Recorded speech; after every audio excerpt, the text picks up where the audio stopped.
Senate will come to order. Secretary will call the roll.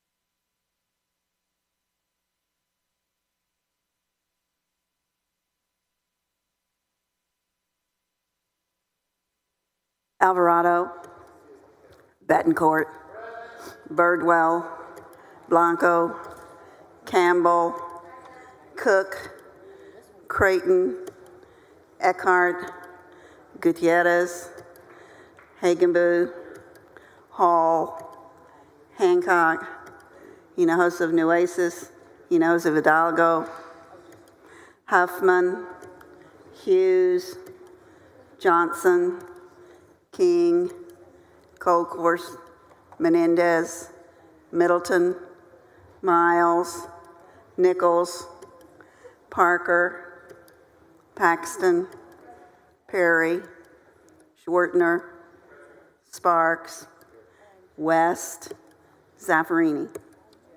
A quorum is present. Please rise for the invocation to be delivered by Senator Perry. Members in the gallery, if you all would please rise. Let's pray. Heavenly Father, we thank you for the date you've given us. We thank you for the last, this 140 days almost done. And we pray that as we get away from this place, we look back and the intended benefit for the ones that we did it for will actually achieve what you want. We pray that there's minimum unintended consequences. We pray for the bills that got done, that they needed to be done. We also pray for the ones that didn't get done, that there's a 2-year window to get them back for the will of the people.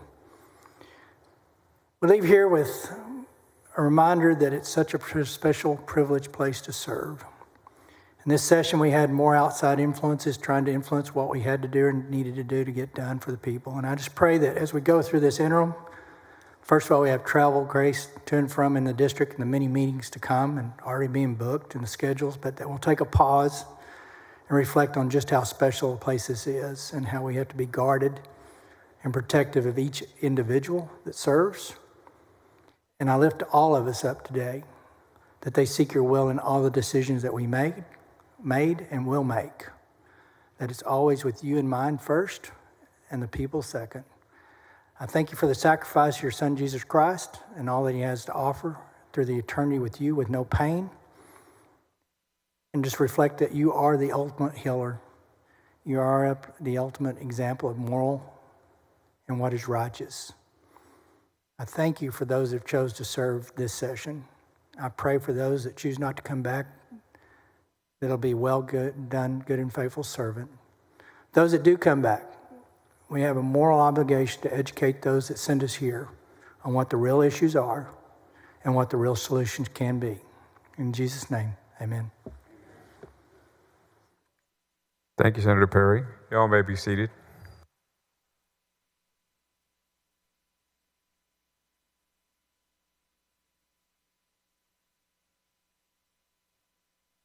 The Dean of the Senate moves to dispense with the reading of yesterday's journal. Is there objection? Chair hears none. Motion is adopted.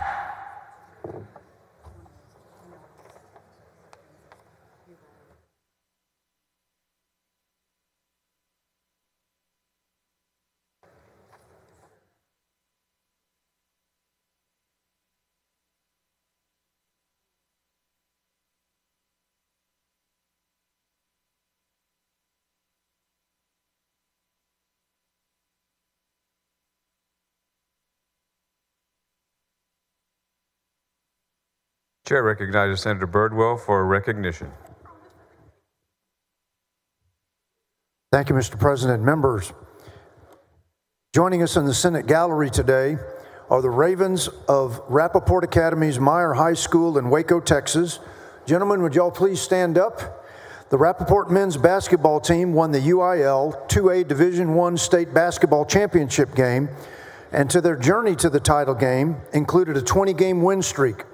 The championship game took place on March 6th at the Alamo Dome in San Antonio, where they battled to secure a 53-49 victory, and they finished their season with an impressive 37-3 record. They're under the tutelage and direction of head coach Termaine Rice, who was named the UIL 2A Division I Coach of the Year by the Texas Association of Basketball Coaches. and his assistant coach is Mr. Jerry Dancer. These student athletes were supported by their superintendent, Dr. Newman, the principal, Dr. Ellis, athletics director, Brian Foreman, and the Rappaport family. Their hard work and determination culminated in bringing home the championship to Waco. Members, please join me in congratulating the Rappaport Academy men's basketball team on winning the state championship.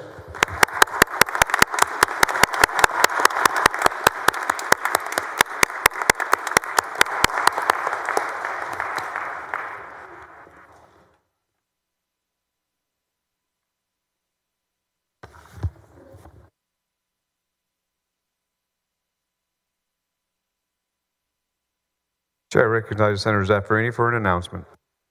Thank you, Mr. President. Mr. President and members, the caucus of the whole had been announced for 11:45. Roll call will be at 11:55. It will be postponed 10 minutes. Roll call will be at 11:55 in the Betty King room. Thank you.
Chair recognizes Senator Birdwell to introduce the Doctor of the Day.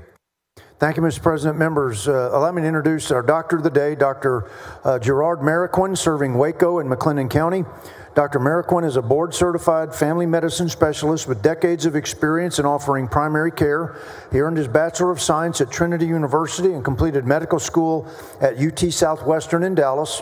Dr. Mariquin completed his residency with McLennan County Medical Education and Research Foundation program, and Dr. Mariquin strives to be a lifetime doctor for his patients, and his practice is designed to be a place where patients can always find support and guidance. Members, please welcome Dr. Mariquin, our Doctor of the Day and my constituent from Waco, Texas. Please welcome him to the Texas Senate.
Chair announces the signing of the following in the presence of the Senate.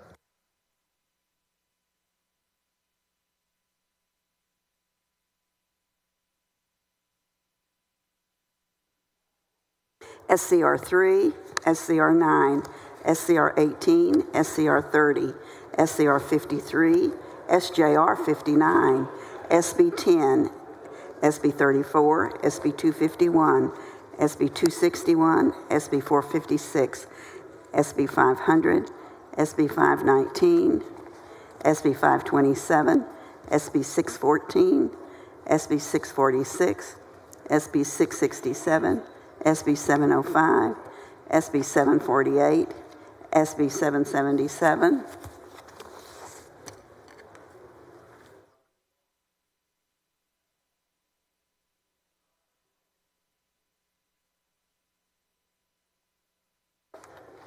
SB 790, SB 826, SB 857, SB 869, SB 918, SB 924, SB 926, SB 955, SB 1049, SB 1055, SB 1137. Oh, they just give those to me. Thank you.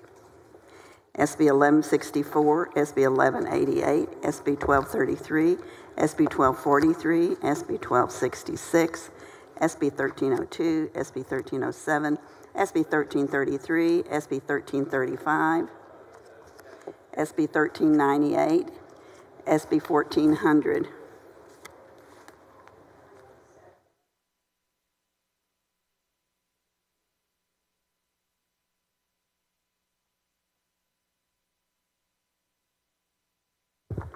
SB 1433, SB 1467, SB 1558, SB 1563, SB 1596, SB 1858, SB 1862, SB 1896, SB 2073, SB 2206, SB 2405, SB 2610, SB 2781, SB 2885, SB 2995.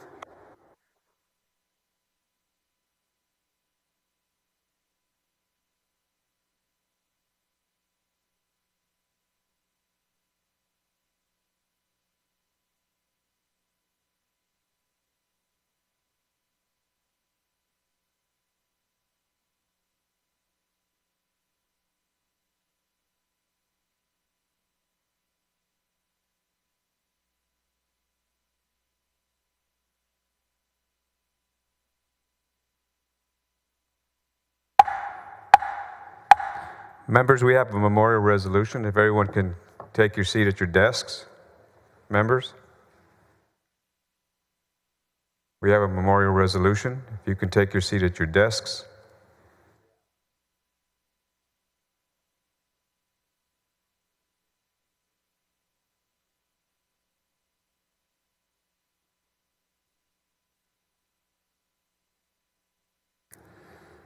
Chair lays out the following resolution. Secretary will read the resolution. Which senator? Senate Resolution 89 by concourse in memory of Elizabeth Ann Seligman McCarty. Chair recognizes Senator Colhorst on the resolution. Thank you, Mr. President and members. Today is a day that it's a day that we honor a lady that is extraordinary. All of us have staffers that end up becoming like family. They're family to us.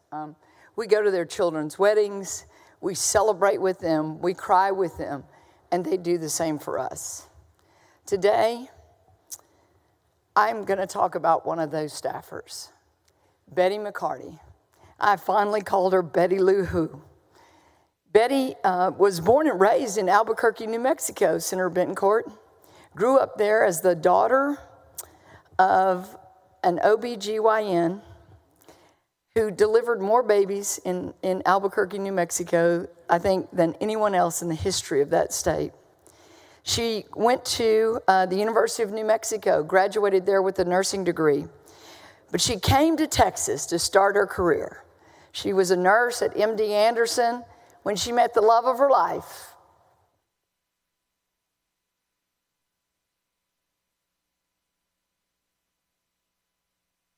Dr. Chris McCarty, a dentist.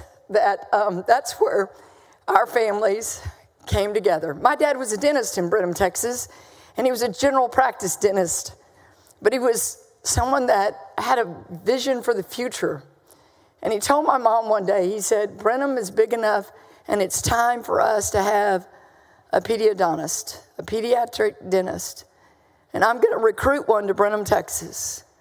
And as luck and fate would have it, he somehow found Dr. Chris McCarty.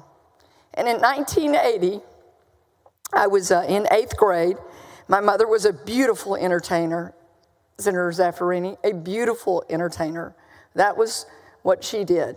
It was entertain. In that front door, and I was standing in our sunken living room, walked Chris McCarty and Betty McCarty. We had a nice dinner. I played my part as the child of a dentist, and the rest, as I said, was history. Betty and Chris moved to Brenham, and he became the first pediodontist in Brenham, Texas. Betty went on to practice her nursing career. She worked at the Brenham Clinic, then the Brenham State Supported Living Center. She became a nurse at hospice for years. She loved that. And then Betty, with her 2 children busy, she'd slowed her career down. And I was at a dinner party with her one night, and some crazy 34-year-old thought that she could run for the Texas House of Representatives and beat a Republican in a primary, being 32 points behind. And I looked across the dinner table and I said, Betty, what are you doing these days? She says, well, I'm really kind of between jobs. I said, why don't you volunteer on my campaign? I don't have any money. I can't pay you. I just need you. And I remember her sitting there eating her meal going, I think I can do it. Should I do that? I think I can do that. And so Betty McCarty, Chris Steinbach right there, my longtime chief, a folding table and 3 folding chairs in a dilapidated warehouse, we began a run for the Texas House of Representatives, being 32 points behind. As the good Lord would have it, we won it. We won it. And Betty became a member of my staff. And what she did was she ran our mobile office. We had 7 counties at the time. I was very concerned. There wasn't all this social media stuff. We needed to go out and hear what the people had to say. And so every Tuesday, she would go out in a mobile office to each county. And I just want to tell you the personality of Betty. Betty ended up having best friends in all those counties. They certainly liked Betty McCarty more than they liked me. It was like, I said, Betty, you cannot, she had pen pals and people that called the office, and all they did was ask for Betty McCarty because Betty could solve any problem. I will tell you that when she would work for people, she did it with everything in her heart. And this is the story I want to tell you that will highlight who Betty McCarty was. I represented Walker County, Senator Shortner, and as you know, we have 7 TDCJ units there, plus the headquarters, and I also had Grimes County. So I had 9 units, the most of any House member in the state of Texas. We often would hear from inmates, and you read the letters, but you're not always, you can't do everything they want. But my mother was very consistent about her son and his insulin. He was diabetic, and they had changed his insulin. And I kept saying to Betty, Betty, he's getting the insulin. He's going to be okay. And she, as a nurse, said, no, Lois, I'm telling you that there is something wrong here, and I'm not going to stop until this is solved. And she worked and she worked and she worked with UTMB, and she collaborated with them and argued and everything that she could, and she got his insulin changed and truly probably saved that young man's life. I think that speaks of who Betty was. She worried most about and cared for the least among us. I was so grateful to have her as a part of our team. But like I said, she wasn't just a team member. She was family. In her final 5 years, she transitioned out of the state work and into my campaign. She kept my books, and as y'all all know, we have to report to the Texas Ethics Commission. She did it so precisely. I remember one time she told me, we just have a huge problem. We have a huge problem. I said, Betty, what is it? She goes, I'm 1 penny off. I reached in my purse and I handed her the penny and I said, we're good, Betty. But that's how much she cared. 1 penny off. And she was so worried about it. She cared for all the staff. She kept Chris straight all the time. She would tell Chris, calm down. Everything's going to be okay. She was precise and perfect. And I would say for all who knew and loved Betty, her life was precise. And as God would have it, she died this fall, giving in to dying from cancer. She fought the good fight for over a year. She was very realistic about it because she was a nurse. She had worked at MD Anderson. She never gave up hope. But one day her body just played out. As I look back at the life of Betty McCarty, there are just not many like her. She was Jewish. She was Jewish. She practiced her faith, worked for this Christian. We had great long talks about it. Loved everything that Betty ever taught me. To the family, I am so glad that Robert A. Winkleman woke up one day and said, I need a pediodontist. I need someone that can really handle these children. So grateful to God that he brought the McCarty family to Brenham. Joining us in the gallery today, our friends and family, Dr. Chris McCarty, if you would stand up. Molly and Brandon Gonzalez, Molly being her daughter, and Everett and Rory, her precious grandchildren. Javier and Daphne Gonzalez, that's Brandon's parents. Kristen Westbrook, a dear friend, and Jennifer Abel, a good friend. Betty still has 2 sisters. I got to know them through Betty. A son, TR, who is practicing medicine in Houston, Texas. Just a fabulous family. And through everything that they do, they give back to the community. And I truly believe that Betty McCarty and her legacy will live on through the work that she did in our office and the things that she taught us and that we teach our staff now. Be like Betty McCarty. Do what Betty would do. So please join me, members, in honoring the life, a perfect and precise life of Betty McCarty. I smile because I know she's up there listening to this going, Lois, stop talking. I'm embarrassed. I know that. But I loved her so much. I loved her with all my heart. And so did everyone who ever met Betty McCarty. Thank you, members. Senator Menendez, you're recognized. Thank you, Mr. Member. Mr. President, Senator Kolkhorst, I just want to say thank you for reminding us this very special person, Betty McCarty, that most of us probably never knew. I didn't know. But she was so special in your life. You met her as a child. The McCarty family, thank you for sharing her. It's people like the Betty McCartys of the world that make us who we are, that keep us straight. And so if you don't mind, I was just going to make a motion to add all members' names. That's my motion. Is there any objection to the motion? The motion is adopted. Would all those in favor of the resolution please rise? Resolution is adopted.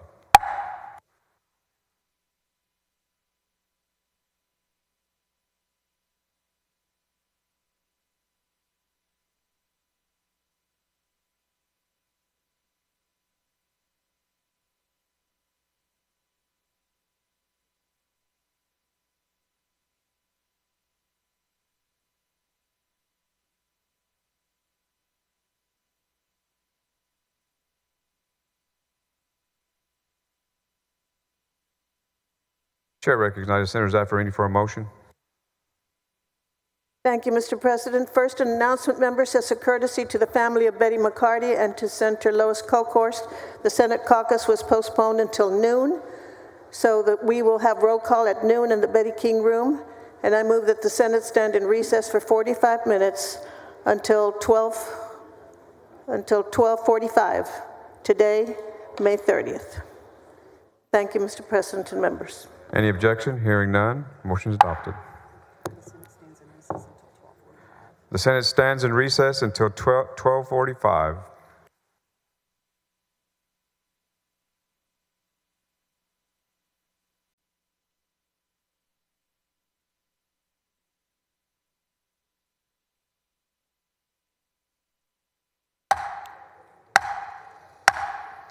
The Senate will come to order.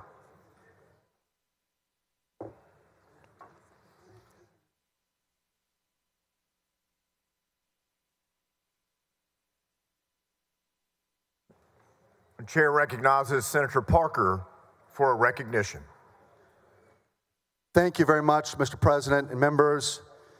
Today, I'm extremely proud to recognize Sons of the Flag, a nonprofit founded in 2012 by Navy SEAL and Purple Heart recipient Ryan Birdman Parrott. For over 13 years, they supported burn survivors across Texas and the nation, veterans, first responders, and civilians alike. What started in Texas is now a nationwide mission, advancing burn care through research, surgical fellowships, and new technologies. They've helped train more burn surgeons and improve treatment options. But their impact goes beyond medicine. Sons of the Flag offers survivors and their families vital supplies, emotional support, and financial relief, reminding us that true healing restores both body and spirit. For their dedication and compassion, they are more than worthy of this recognition. We thank them, and I'm very honored today to welcome their CEO, Johnny Yellock, who himself is a tremendous veteran, who's gone through enormous amount of suffering and pain that our own Colonel Birdwell understands all too well with his 55 surgeries himself after being a burn victim. But it's so important that we recognize this organization, their CEO, Johnny Yellock, who's here in the gallery with us today, and Landon Shaw. Let's give them a warm Texas welcome to their Texas Senate for all good work that they're doing for all of these burn survivors, and particularly our veterans. We welcome them. Members, help me give me a big round of applause.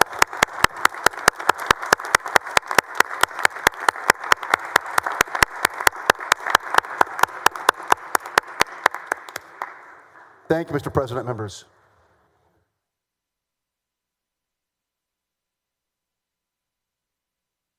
Mr. Doorkeeper. Mr. President, there's a message from the House. Admit the messenger. Mr. President, I am directed by the House to inform the Senate that the House has taken the following action. The House has concurred in the Senate amendments to the following measures: HB 117, 110 yeas, 23 nays, 2 present, not voting. HB 149, 121 yeas, 17 nays, 2 present, not voting. HB 252, 118 yeas, 18 nays, 2 present, not voting. HB 718, 136 yeas, 0 nays, 2 present, not voting. HB 1056, 101 yeas, 32 nays, 2 present, not voting. HB 1973, 133.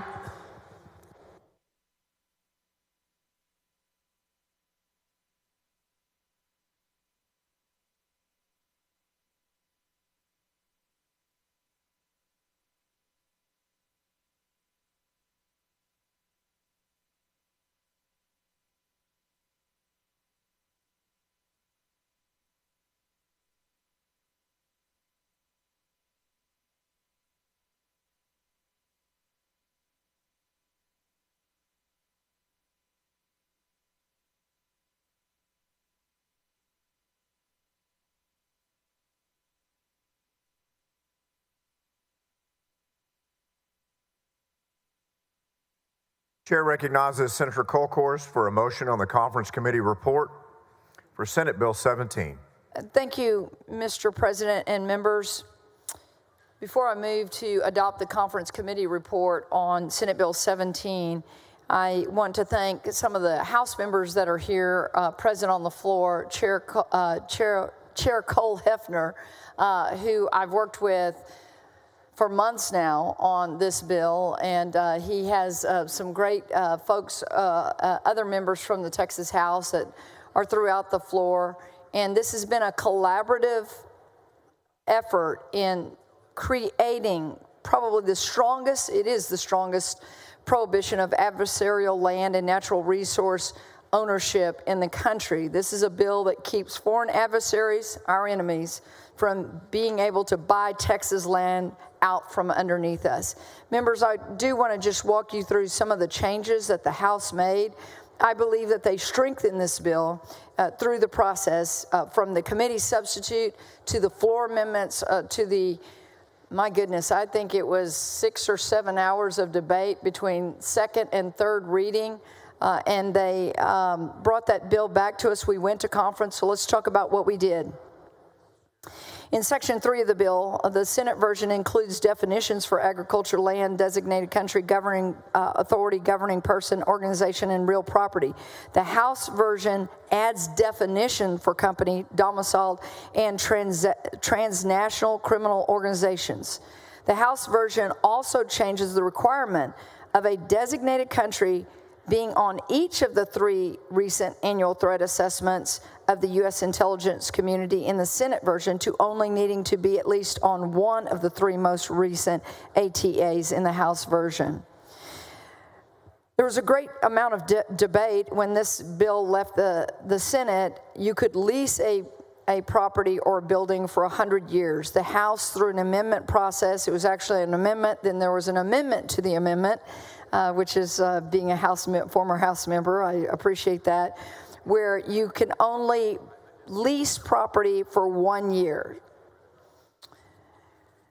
The most talked about part of this bill was what I call, has been referred to as the Shaheen Amendment, that was added on the floor during second reading. After much discussion, there was an attempt on a third reading amendment to narrow the Shaheen Amendment by Representative Toth. It failed because it wasn't able to get 100 votes. It got 86 votes. And so let me explain that portion of the bill. The Senate version of Senate Bill 17 includes resident homestead exemption. The House version of Senate Bill 17 accepts from prohibited persons, Visa card holders, to purchase all types of property and natural resource. The conference committee marries these 2 provisions where the residence homestead exemption is restored, but it is limited to those lawfully present. So it was a combination of our efforts.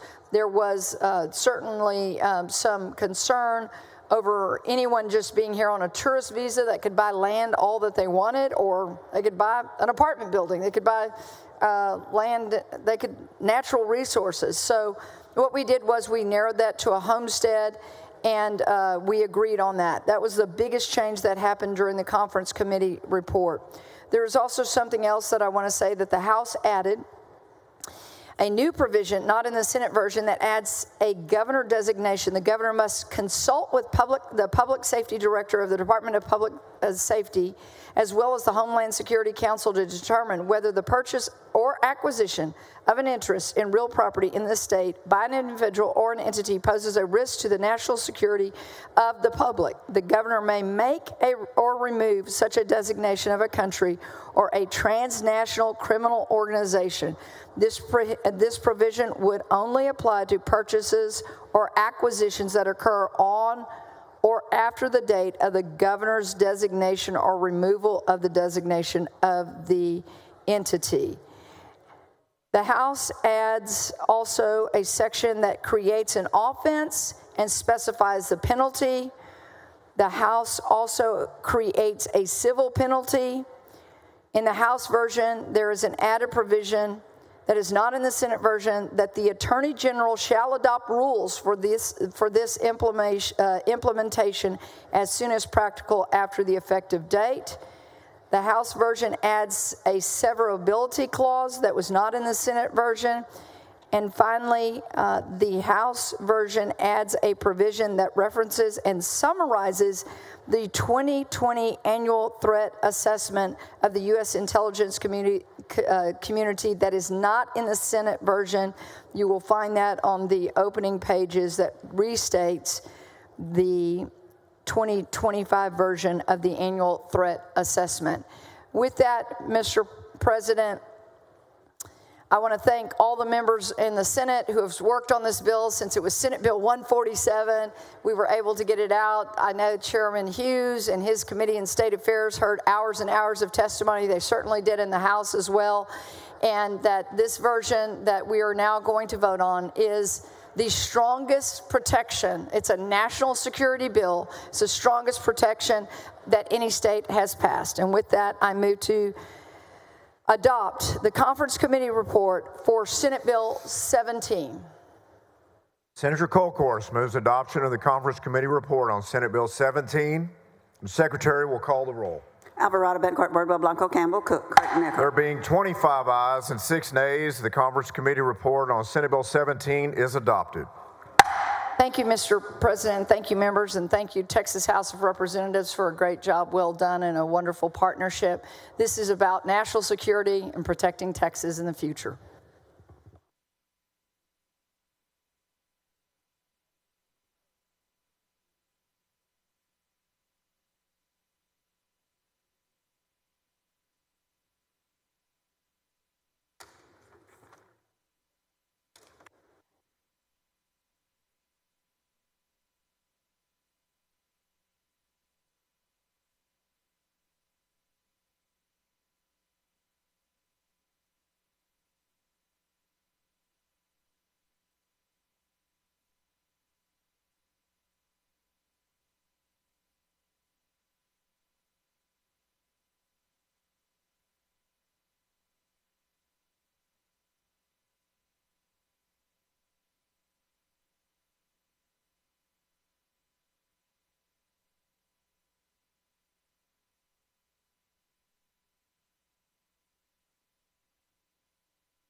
Chair recognizes the Dean of the Senate for a motion.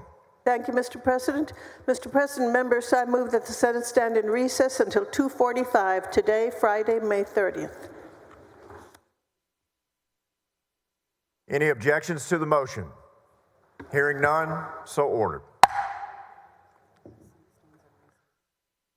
Members, the Senate stands in recess until 2:45 p.m.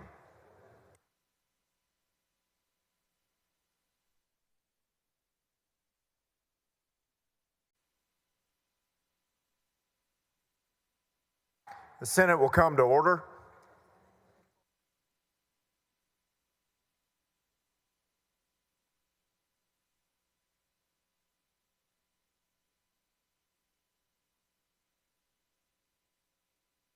Following motion in writing, the Secretary will read the motion.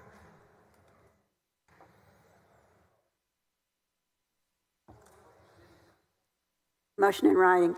Mr. President, I move that the Senate grant the request of the House for a conference committee on House Bill 2963. Motion by Hall.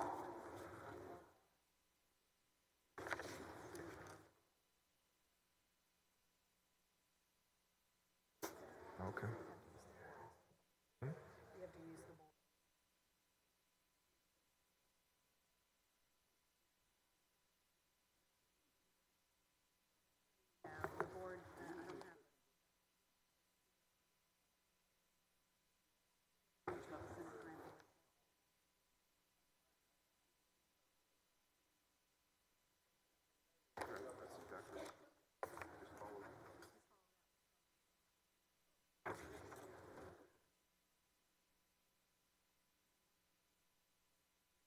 Senator Hall moves that the Senate grant the request of the House for Conference Committee on House Bill 2963.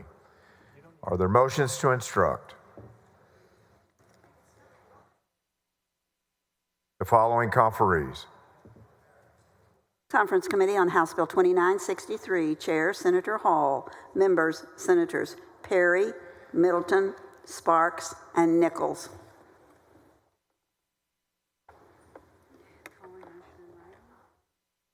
Following motion in writing.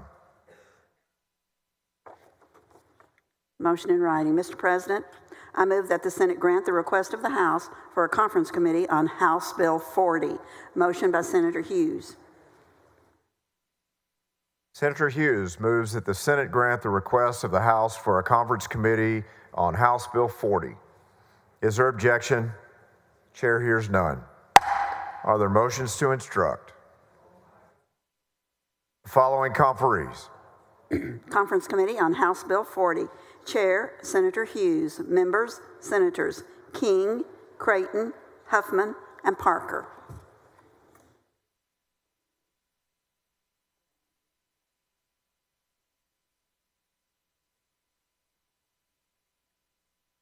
Mr. Doorkeeper. Mr. President, there's a message from the House. Please admit the messenger. Mr. President, I'm directed by the House to inform the Senate that the House has taken the following action. The House has concurred in the Senate amendments to the following measures: HB 14, HB 127, HB 2023, HB 2731, HB 3848, HB...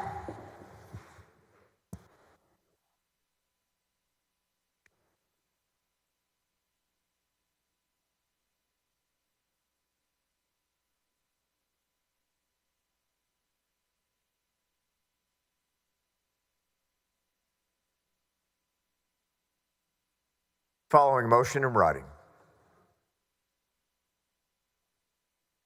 Motion in writing. Mr. President, I move that the Senate grant the request of the House for a conference committee on House Bill 3909.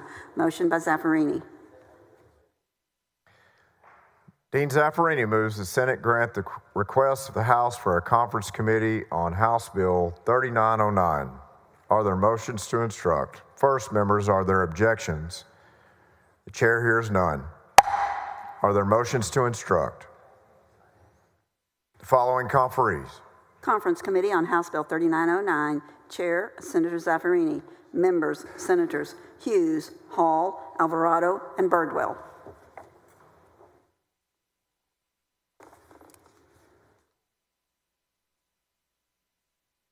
The following motion in writing. Motion in writing. Mr. President, I move that the Senate grant the request of the House for a conference committee on House Bill 119. Motion by Senator Hughes. Senator Hughes moves that the Senate grant the request of the House for a conference committee on House Bill 119. Is there objection? Chair hears none. Are there motions to instruct? The following conferees. Conference Committee on House Bill 119. Chair Senator Hughes. Members Senators Betancourt, Parker, Kolkhorst, Hinojosa of Nueces.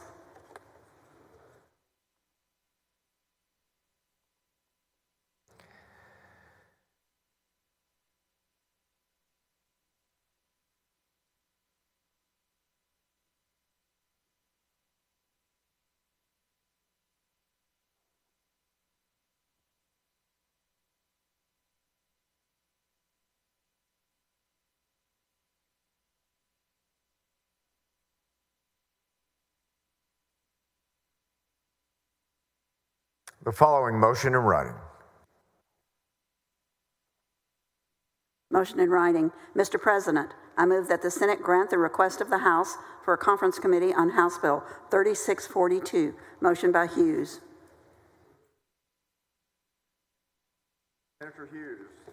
Senator Hughes moves that the Senate grant the request of the House for a conference committee on House Bill 3642. Is there objection? Chair hears none. So ordered. Are there motions to instruct? The following conferees. Conference Committee on House Bill 3642. Chair Hughes. Members, Senators Nichols, Parker, Paxton, and Hinojosa of Hidalgo.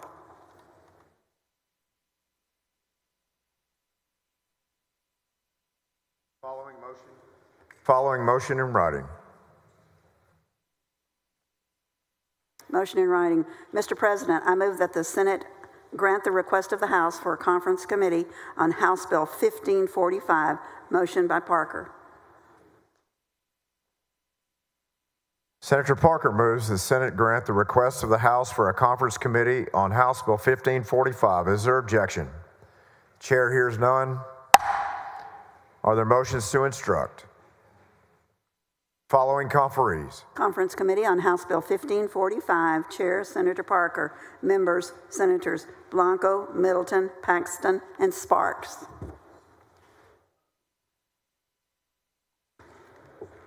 The following motion in writing. Motion in writing. Mr. President, I move that the Senate grant the request of the House for a conference committee on House Bill 705. Motion by Senator Zaffirini. Dean Zaffirini moves the Senate grant the request of the House for a conference committee on House Bill 705. Is there objection? Chair hears none. Are there motions to instruct on House Bill 705? The following conferees. Conference Committee on House Bill 705. Chair Senator Zaffirini. Members, Senators Blanco, Campbell, Nichols, and King. The following motion in writing. Motion in writing. Mr. President, I move that the Senate grant the request of the House for a conference committee on House Bill 2017. Motion by Senator Hagenbu. Senator Hagenbu moves that the Senate grant the request of the House for a conference committee on House Bill 2017. Is there objection? Chair hears none.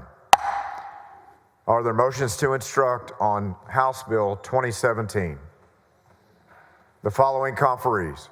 Conference Committee on House Bill 2017. Chair Senator Hagenbu. Members, Senators King, Parker, Flores, and Hancock.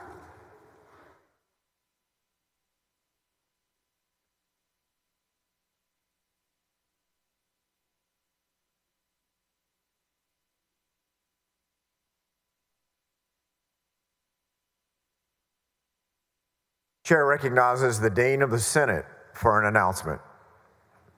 Thank you, Mr. President. Mr. President and member, the Senate will meet at the caucus of the whole at 4:45. Is that 15 minutes? According to our cell phones. Thank you. Thank you, Dean.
Chair recognizes Senator Gutierrez on a motion to suspend Senate Rule 8.02 to take up and consider House Concurrent Resolution 153. So moved, Mr. President. Senator Gutierrez moves to suspend Rule 8.02 to take up and consider House Concurrent Resolution 153. Is there objection? Hearing none, the rule's suspended.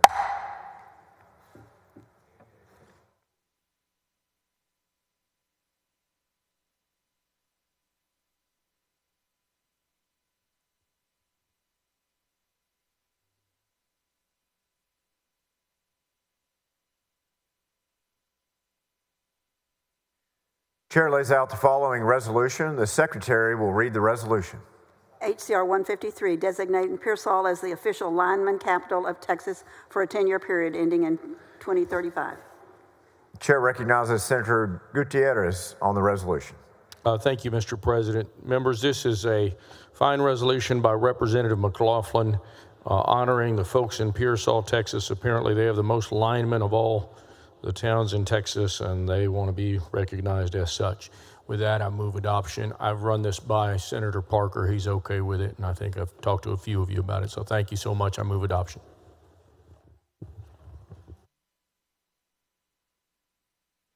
Senator Gutierrez moves adoption of HCR 153. The Secretary will call the roll. Alvarado, Bettencourt, Bardwell, Blanco, Campbell, Cook, Creighton, Eckhart, Portis. There being 31 ayes and 0 nays, resolution's adopted.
Chair lays out the following resolution. The secretary will read the resolution.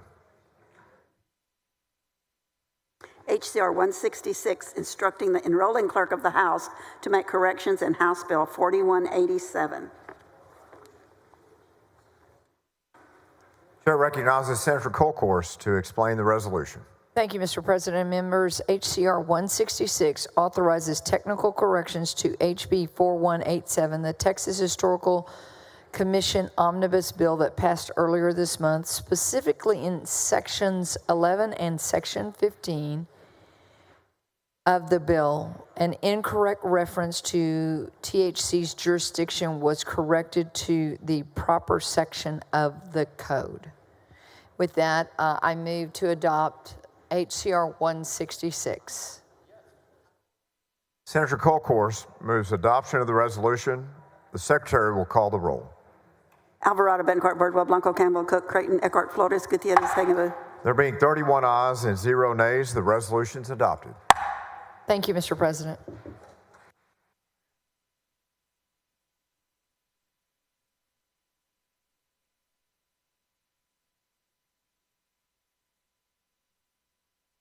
Chair recognizes Senator Zaffarini. Thank you, Mr. President. Mr. President, members, as announced earlier, the Senate will meet as a caucus of the whole at 4:45 based on their cell phones. And with that, I move that the Senate stand in recess until 5:15. Today, Friday, May 30th.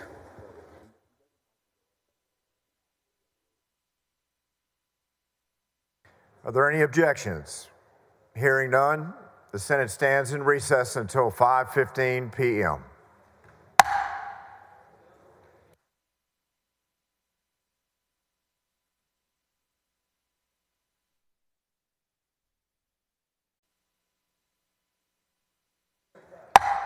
The Senate will come to order.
The chair recognizes Dean Zaffarini for a motion to concur in House amendments to Senate Bill 57. Thank you, Mr. President.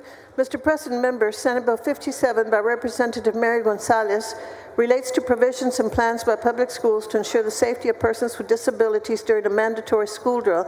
The House added an acceptable amendment to remove the requirement that individualized education programs and 504 plans include written accommodations for school drills and made other changes in the procedures. It is an acceptable amendment, and I move to concur.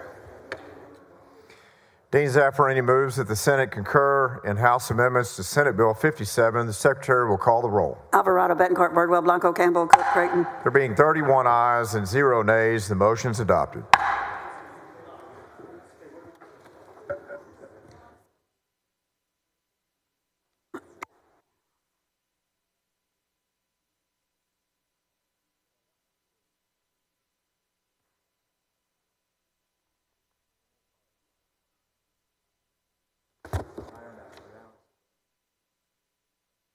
Chair recognizes Dean Zaffarini for a motion to concur in House amendments to Senate Bill 1838. Thank you, Mr. President. Mr. President and members, Senate Bill 1838 by Representative Joe Moody relates to the appointment of attorneys ad litem. Members, the House added an acceptable amendment to allow attorneys ad litem to be reimbursed by the county for reasonable and necessary travel costs and expert witness fees as related to a case. The amendment is acceptable, and I move to concur. Dean Zaffarini moves the Senate concur in House amendments to Senate Bill 1838. The Secretary will call the roll. Alvarado, Bettencourt, Birdwell, Blanco, Campbell, Cook, Creighton, Eckhart, Flores. There being 31 ayes and 0 nays, the motion's adopted. Thank you, Mr. President and members.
Senator Hall, Chair recognizes you for a motion to concur in House amendments to Senate Bill 140.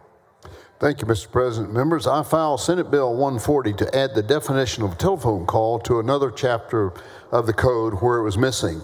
Now the bill is even stronger with the additions made by the House because the House added penalties for telemarketers under the Deceptive Trade Practice Act. I move to concur with the House amendments to Senate Bill 140. Senator Hall moves that the Senate concur in House amendments to Senate Bill 140. The Secretary will call the roll. Alvarado, Bettencourt, Birdwell, Blanco, Campbell, Cook, Creighton, Eckhart. There being 31 ayes and 0 nays, the motion's adopted. Thank you, members.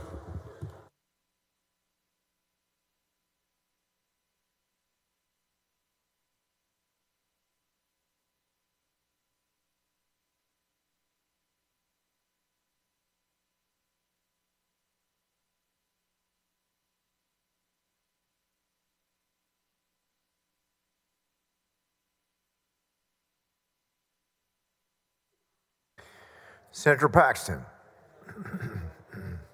The chair recognizes you for a motion to concur in House amendments to Senate Bill 467. Thank you, Mr. President and members. I move to concur with the House amendment for Senate Bill 467. This amendment incorporates language from the Comptroller's Office.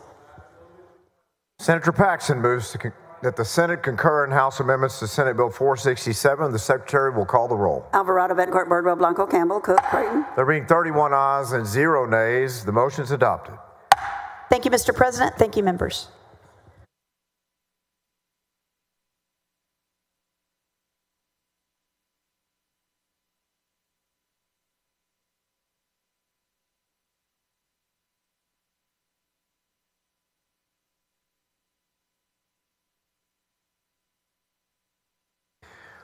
Chair recognizes Senator Paxton for a motion to concur in House amendments to Senate Bill 2167. Thank you, Mr. President and members. I move to concur with the House amendments for Senate Bill 2167.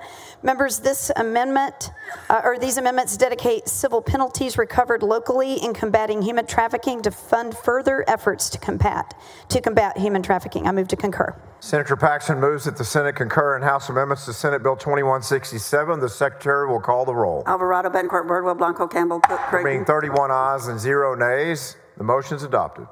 Thank you, Mr. President. Thank you, members.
Chair recognizes Senator Flores for a motion to concur in House amendments to Senate Bill 785. Thank you, Mr. President. Members, at this time, I move to concur in House amendments to Senate Bill 785. The House made improving amendments based on stakeholder input to give cities more local control and remove overly broad and possibly ambiguous language. I move that the Senate concur on House amendments to Senate Bill 785. Senator Flores moves that the Senate concur in House amendments to Senate Bill 785. The Secretary will call the roll. Alvarado, Bettencourt, Birdwell, Blanco, Campbell, Cook, Creighton. There being 30 ayes, 1 nay, the motion is adopted. Thank you, Mr. President. Members.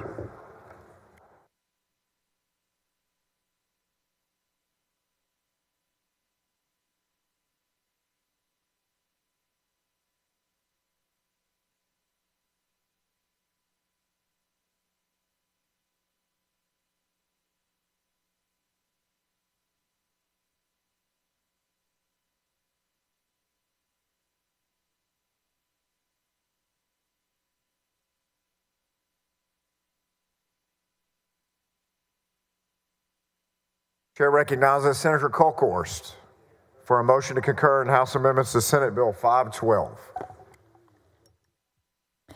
Thank you, Mr. President and members. The House changes to Senate Bill 512 ensure that these money service businesses will provide refunds to the customer in the event of an account closure. I want to thank Representative Schofield and his office for all their hard work. We have worked to pass this bill over 2 sessions, and it's over the finish line. So I move to concur with House amendments. Senator Kolkhorst moves that the Senate concur in House amendments to Senate Bill 512. The Secretary will call the roll. Alvarado, Bettencourt, Birdwell, Blanco, Campbell, Cook, Creighton, Eckhart, Flores. There being 30 ayes and 0 nays, the motion is adopted. Thank you, Mr. President. Thank you, members.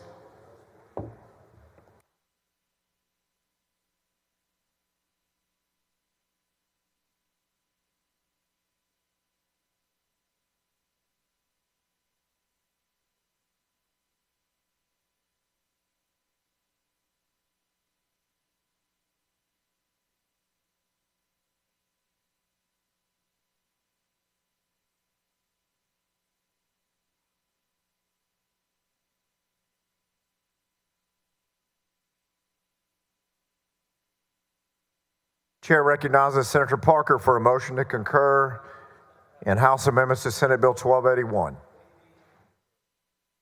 Thank you, Mr. President. Members, I move to concur with House amendments to SB 1281. The House amendment really focused much more easily on going after the bad guys involved in mail theft and making certain that ordinary law-abiding companies and agencies aren't accidentally swept up. I move to concur. Senator Parker moves the Senate concur in House amendments to Senate Bill 1281. The Secretary will call the roll. Alvarado, Bettencourt, Birdwell, Blanco, Campbell, Cook, Creighton, Eckhart. There being 30 ayes and 1 nay, the motion is adopted. Thank you, Mr. President. Members.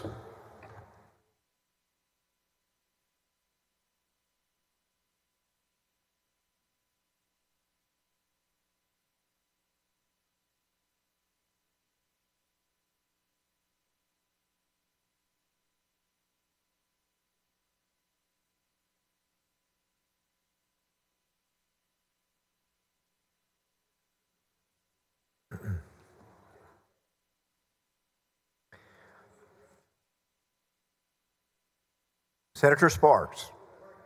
Chair recognizes you for a motion to concur in House amendments to Senate Bill 2407. Thank you, Mr. President. Members, this is the sunset bill. The amendment to the Senate Bill 2407 changes the term length for directors of the Lower Neches Valley Authority from 6 years to 4 years to align with other river authority governing boards. To transition to the new term structure, 3 directors who were originally set to serve until July 28 of 2031 must draw lots. 2 of those directors will now have terms ending July of 2029, and 1 will have a term ending in July of 2027. This process ensures the board maintains staggered terms going forward. With that, Mr. President, I move to concur. Senator Sparks moves that the Senate concur in House amendments to Senate Bill 2407. The Secretary will call the roll. Alvarado, Bettencourt, Birdwell, Blanco, Campbell, Cook, Creighton, Eckhart. There being 31 ayes and 0 nays, the motion is adopted. Thank you, Mr. President. Members.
Chair recognizes Senator Blanco for a motion to concur in House amendments to Senate Bill 1579. Thank you, Mr. President. I move to concur with the House amendments to Senate Bill 1579. The changes ensure tax-paying landowners retain their property rights and that only abandoned, undeveloped, and tax delinquent properties enter the process of receivership as outlined in the bill. Mr. President, I move to concur with House amendments to Senate Bill 1579. Senator Blanco moves that Senate concur in House amendments to Senate Bill 1579. The Secretary will call the roll. Alvarado, Bencourt, Birdwell, Blanco, Campbell, Cook, Creighton. There being 28 ayes and 3 nays, the motion is adopted. Thank you, Mr. President. Members.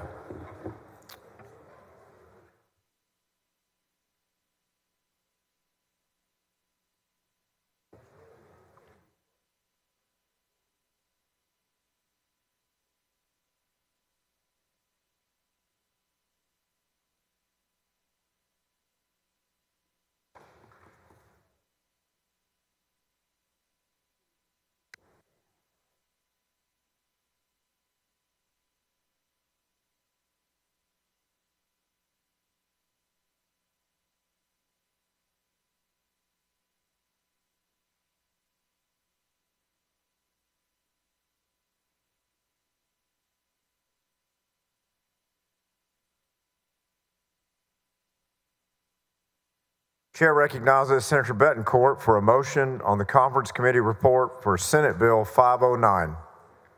Thank you, Mr. President and members. I move to take up and consider the Conference Committee report for Senate Bill 509.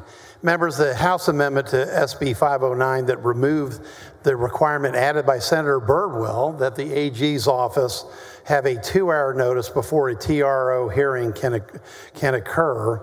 The House changed this requirement to a reasonable opportunity to participate, which can be left up to interpretation and vary from judge to judge. The Conference Committee report signed by both the House and the Senate changes the requirement to a compromise 1-hour notice before a TRO hearing can occur. And with that, I move adoption of the Conference Committee report for Senate Bill 509. Senator Betancourt moves adoption of the Conference Committee report on Senate Bill 509. The Secretary will call the roll. Alvarado, Bencourt, Birdwell, Blanco, Campbell, Cook, Creighton, Eckhart, Flores, Gutierrez. There being 25 ayes and 6 nays, the Conference Committee report is adopted.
Chair recognizes Senator Perry for a motion on the Conference Committee report for Senate Bill 2155.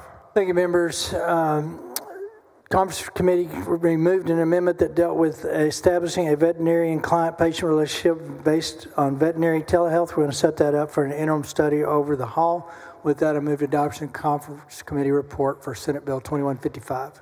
Senator Perry moves adoption of the Conference Committee report on Senate Bill 2155. The Secretary will call the roll. Alvarado, Bencourt, Birdwell, Blanco, Campbell, Cook, Creighton. There being 29 ayes and 2 nays, the Conference Committee report on Senate Bill 2155 is adopted.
Senator Birdwell. You recognize for a motion on the Conference Committee report for Senate Bill 1198. Thank you, Mr. President. Members, Senate Bill 1198 is the critical infrastructure designation for spacecraft launch, landing, recovery, and testing facilities. The House made adjustments to SB 1198 to more accurately reflect the regulatory framework surrounding spaceflight activities and to also include the Federal Aviation Administration established hazard area as part of the critical infrastructure designation. The hazard area is the temporary area that must be cleared per FAA requirements to prevent unauthorized persons from being harmed during launch and reentry operations. While these changes were appropriate, the House amendments did not clearly reflect the temporary nature of the hazard area, and it's important to ensure that the language could not be misconstrued. As such, we needed to go to conference and add the word temporary to the description of the hazard area.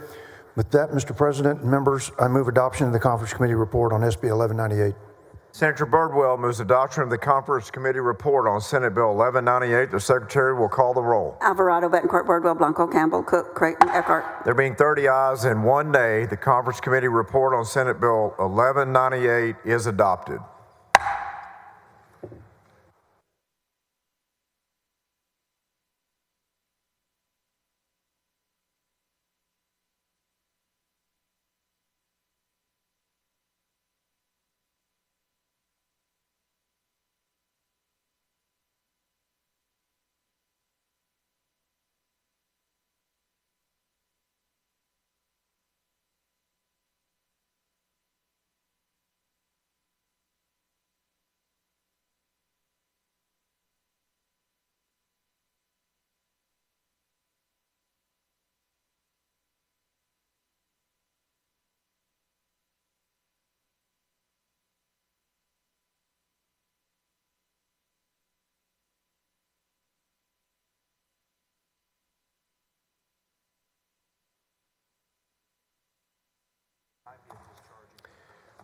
Chair recognizes Senator Schwartner for a motion on the Conference Committee report for Senate Bill 21.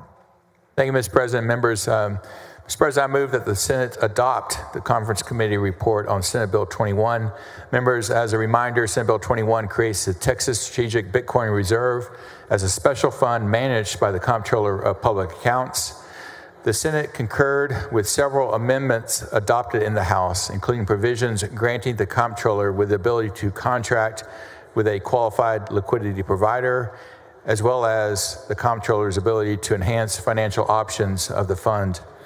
The Conference Committee agreed to amend the duration requirement for eligible cryptocurrencies, extending the time period that cryptocurrencies must hold the minimum market capitalization of 500 billion threshold from 12 months to 24 months. Most importantly, members, after careful consideration of the Senate's prior deliberations, the Conference Committee stripped the provision permitting the acceptance of voluntary donations of cryptocurrency and declined also to include the additional language that would have authorized the Comptroller to engage in the lending and staking of the cryptocurrency held in the reserve. Thank you, Mr. President. I'll be happy to answer any questions. Otherwise, move adoption of Conference Committee report for Senate Bill 21. Senator Schwartner moves adoption of the Conference Committee report on Senate Bill 21. The Secretary will call the roll. Alvarado, Betancourt, Birdwell, Blanco, Campbell, Cook, Creighton, Eckhart, Flores. There being 24 ayes and 7 nays, the Conference Committee report for Senate Bill 21 is adopted. Thank you, Mr. President. Thank you, members.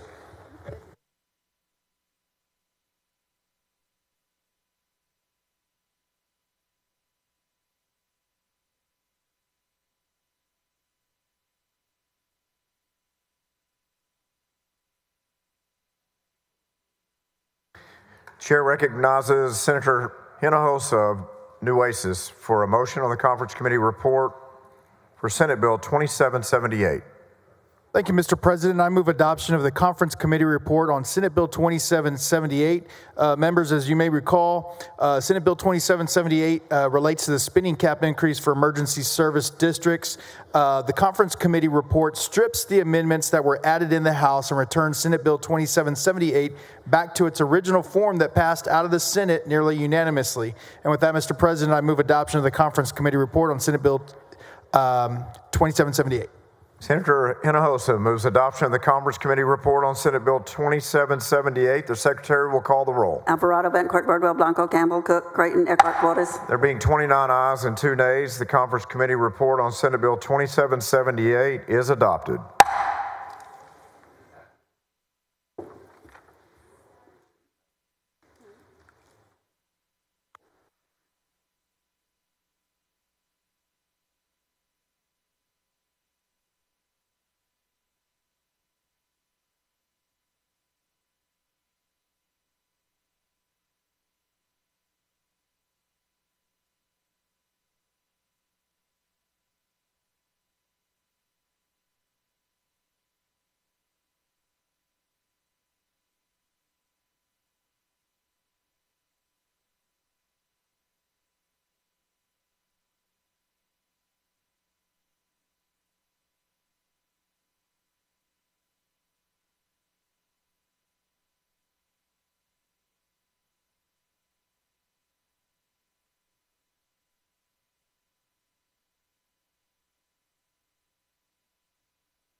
Chair recognizes Senator Parker for a motion on the Conference Committee report for Senate Bill 1506.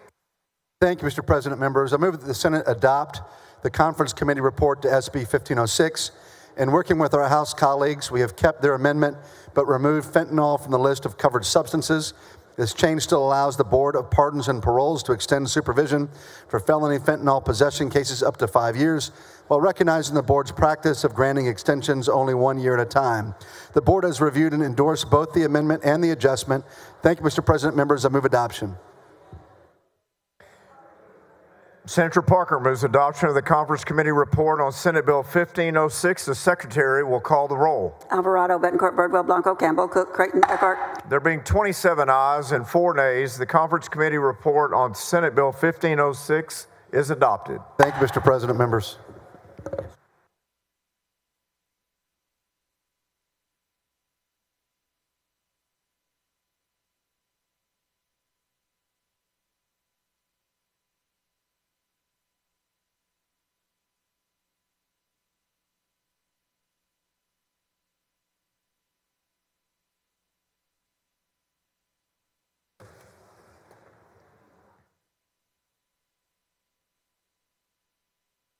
Chair recognizes Senator Parker for a motion on the Conference Committee report for Senate Bill 1833. Thank you, Mr. President. Members, I move that the Senate adopt the Conference Committee report for SB 1833. Members, the Conference Committee report removes the amendment that was added in the House that would have exempted marijuana sales from the social media drug sales penalty under this bill and returns the language to that engrossed by the Senate. Thank you, Mr. President. Members, I move adoption of the Conference Committee report. Senator Parker moves adoption of the Conference Committee report on Senate Bill 1833. The Secretary will call the roll. Alvarado, Bettencourt, Birdwell, Blanco, Campbell, Cook, Creighton, There being 29 ayes and 2 nays, the Conference Committee report on Senate Bill 1833 is adopted. Thank you, Mr. President. Members.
Dean Zaffarini, you recognized for a motion to concur in House amendments to Senate Bill 800.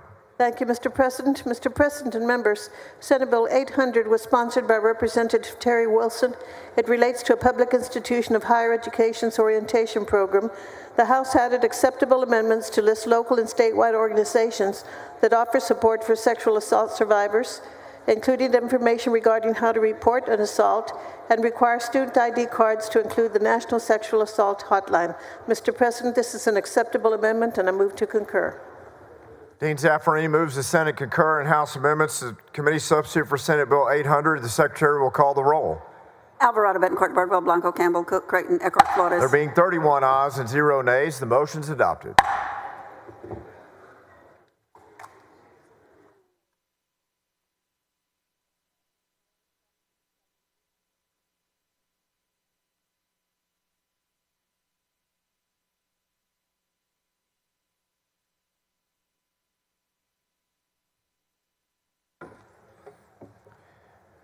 Dean Zaffarini, you're recognized for a motion to concur in House amendments to Senate Bill 1760. Thank you, Mr. President. Mr. President, members, Senate Bill 1760 was sponsored by Representative Sempronia Thompson. It relates to guardianships for persons who are incapacitated. The House changed the transfer fee from $45 to $80 at the request of the Texas Association of Counties and added my Senate Bill 2903, which the Senate passed 29-2 and requires guardians to submit complete bank statements and related documents in their annual court reports. Mr. President, this is an acceptable amendment, and I move to concur. Dean Zaffarini moves the Senate concur in House amendments to Senate Bill 1760. The Secretary will call the roll. Alvarado, Bettencourt, Birdwell, Blanco, Campbell, Cook, Creighton, Eckhart, Flores, Gutierrez. There being 31 ayes and 0 nays, the motion's adopted.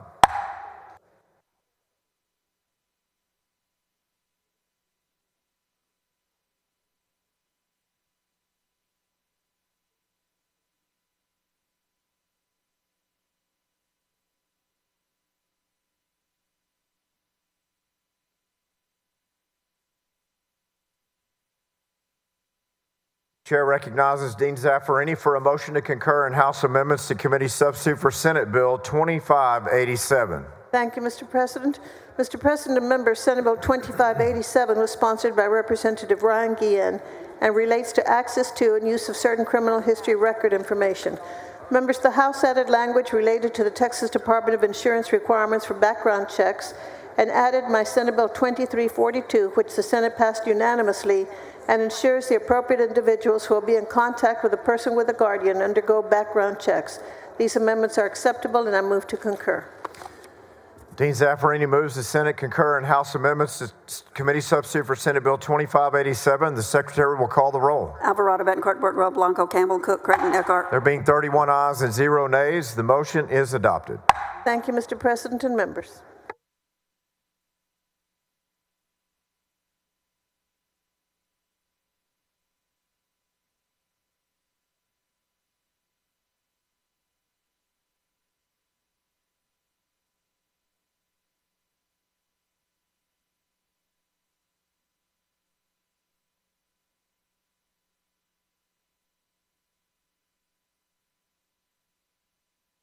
Senator Middleton. The chair recognizes you for a motion to concur in House amendments to committee substitute for Senate Bill 850. Thank you, Mr. President, members. I move to concur with House amendments to Senate Bill 850. Senate Bill 850 requires that when tax overpayment is identified and the taxpayer is owed a refund of at least the statutory threshold, the refund must be automatically processed within 60 days by the tax assessor collector. The House version raises the threshold for automatic refunds from $1 to $20 and adds clarifying language to specify that the 60-day window begins after the final determination of the appeal. And with that, I move to concur. Senator Middleton moves the Senate concur in House amendments to committee substitute for Senate Bill 850. The Secretary will call the roll. Alvarado, Bettencourt, Birdwell, Blanco, Campbell, Cook, Creighton, Eckhart, Flores. There being 31 ayes and 0 nays, the motion's adopted.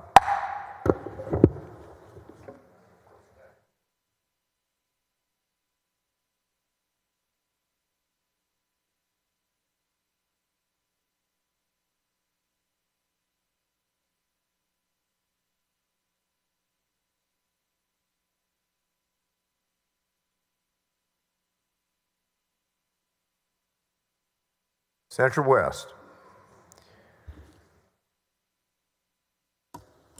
The chair recognizes Senator West for a motion to concur in House amendments to Senate Bill 1923. I move that we concur in Senate amendments to Senate Bill 1923. Senate Bill 1923 is the bill that allows child support to follow the child from informal kinship placements to various kinds. The House removed parent-child safety placements from the bill because they were not long enough in duration to qualify under the bill. I move to concur in House amendments to Senate Bill 1923. Senator West moves that the Senate concur in House amendments to Senate Bill 1923. The Secretary will call the roll. Alvarado, Bettencourt, Birdwell, Blanco, Campbell, Cook, Creighton, Eckhart, Flores. There being 31 ayes and 0 nays, the motion's adopted.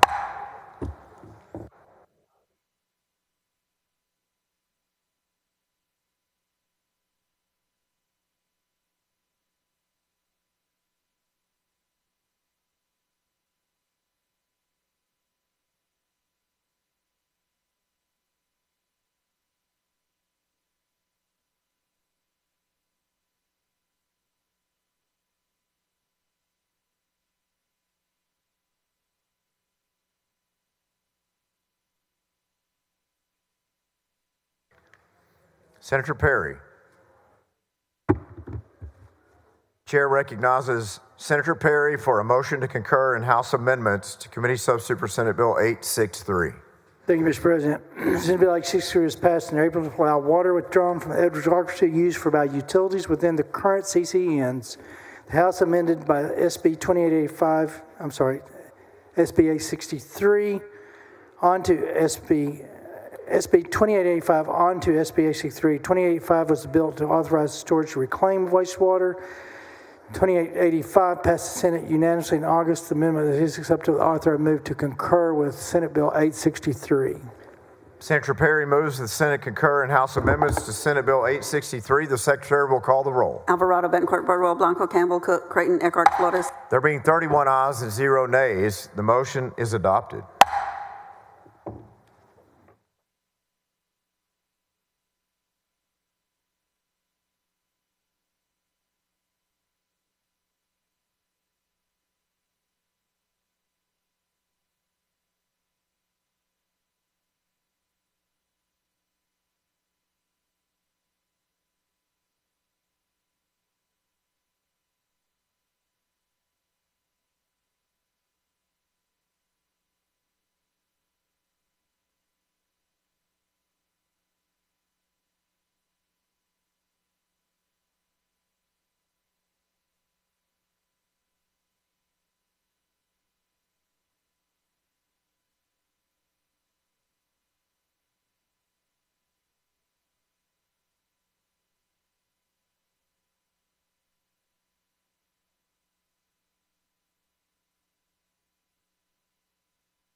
Chair recognizes Senator Hughes for a motion to concur in House amendments to Senate Bill 1362.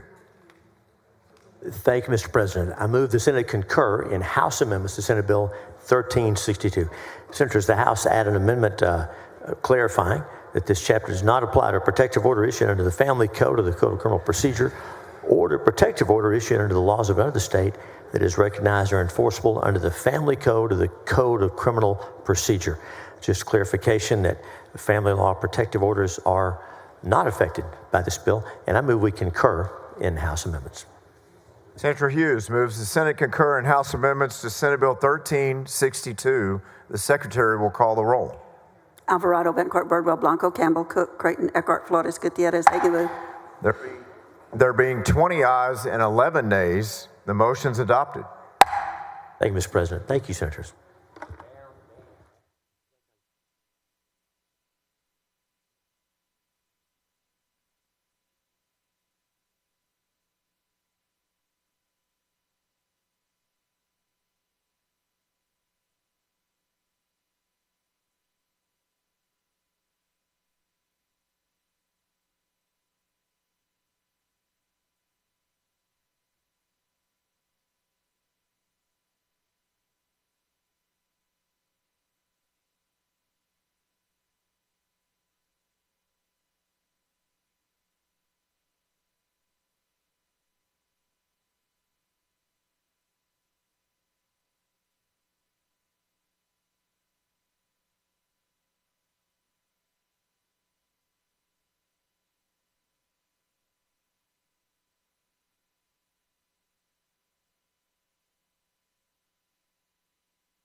Senator Perry.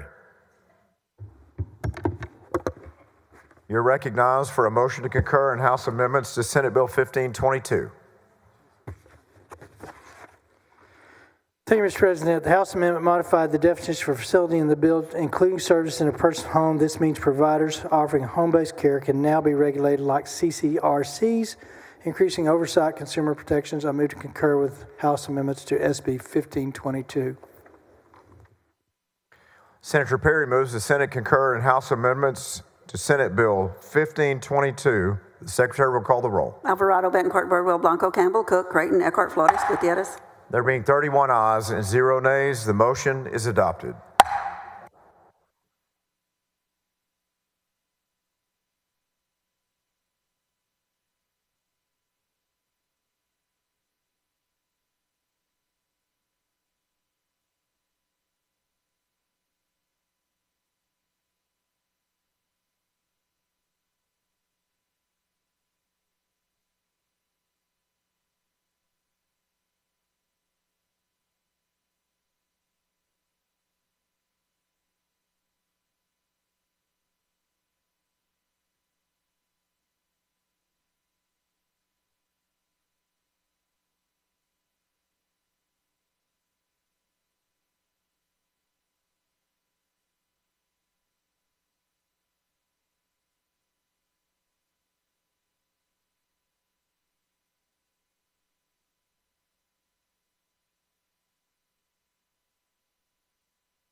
Chair recognizes Senator Campbell for a motion to concur in House amendments to Senate Bill 2368.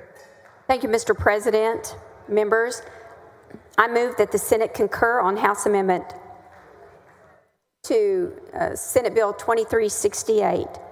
This bill strengthens the Lone Star Infrastructure Protection Act, if you recall, that we passed in the 87th session by establishing a $1 million penalty for each instance that an entity submits false or incomplete information to ERCOT. The House amendment added acceptable, clarifying language related to the business entity that knowingly, that's the word, knowingly submitted false information to an independent organization. Additionally, the amendment resolves a confidentiality concern to the PUC's investigation files during informal settlement negotiations. This amendment is acceptable, and I move to concur. Senator Campbell moves that the Senate concur in House amendments to Senate Bill 2368. The Secretary will call the roll. Alvarado, Betancourt, Birdwell, Blanco, Campbell, Cook, Creighton, Eckhart. There being 31 ayes and 0 nays, the motion's adopted. Thank you, Mr. President, and thank you, members.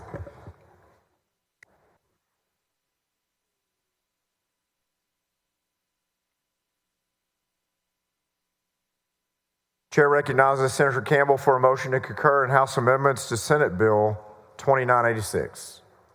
Thank you, Mr. President and members. This bill is related to use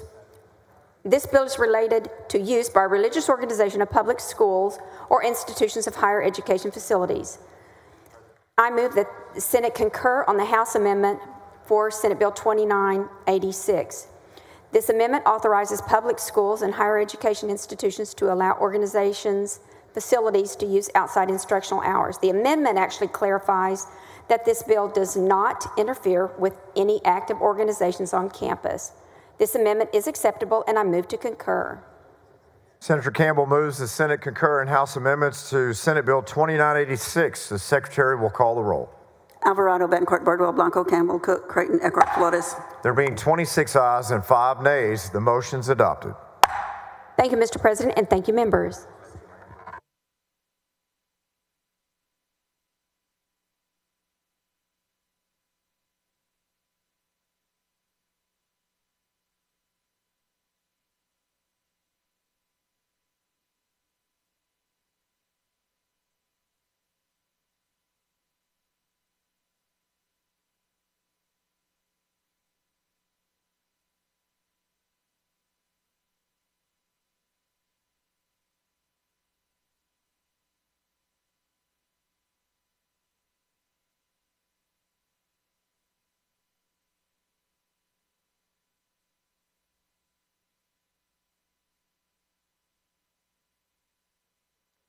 Chair recognizes Senator Hagenbu for a motion to concur in House amendments to Senate Bill 1957.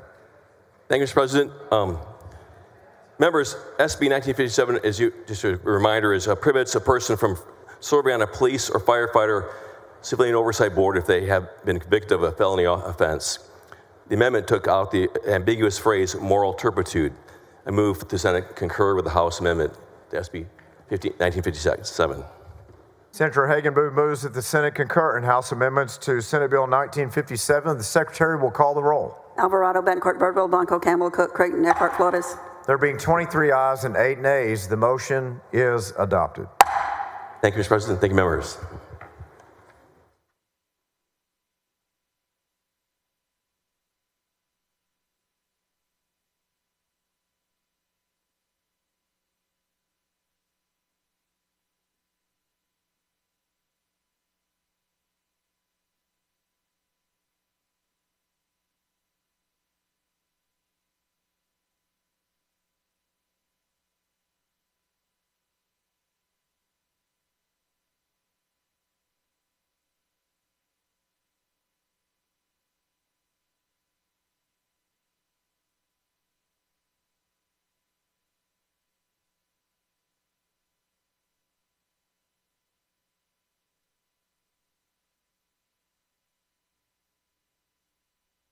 Senator Betancourt.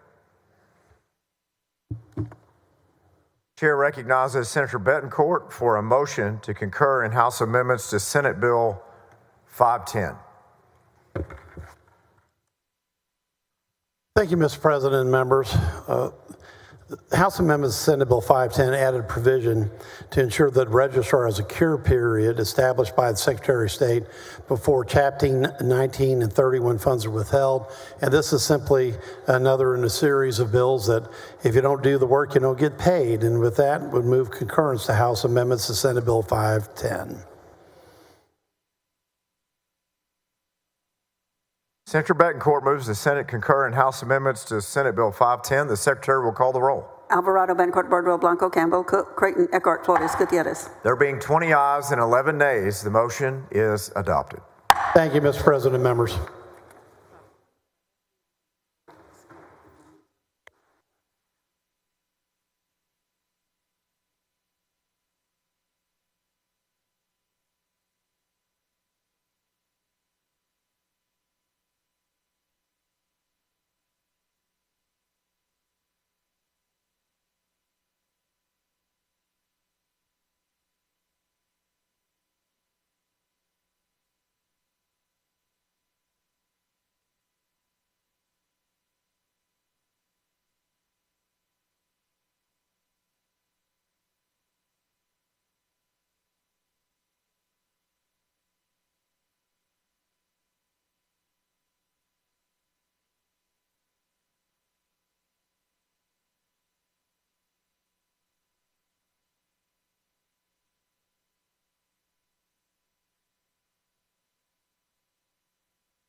Chair recognizes Senator Betancourt for a motion to concur on House amendments to Senate Committee Substitute for Senate Bill 571.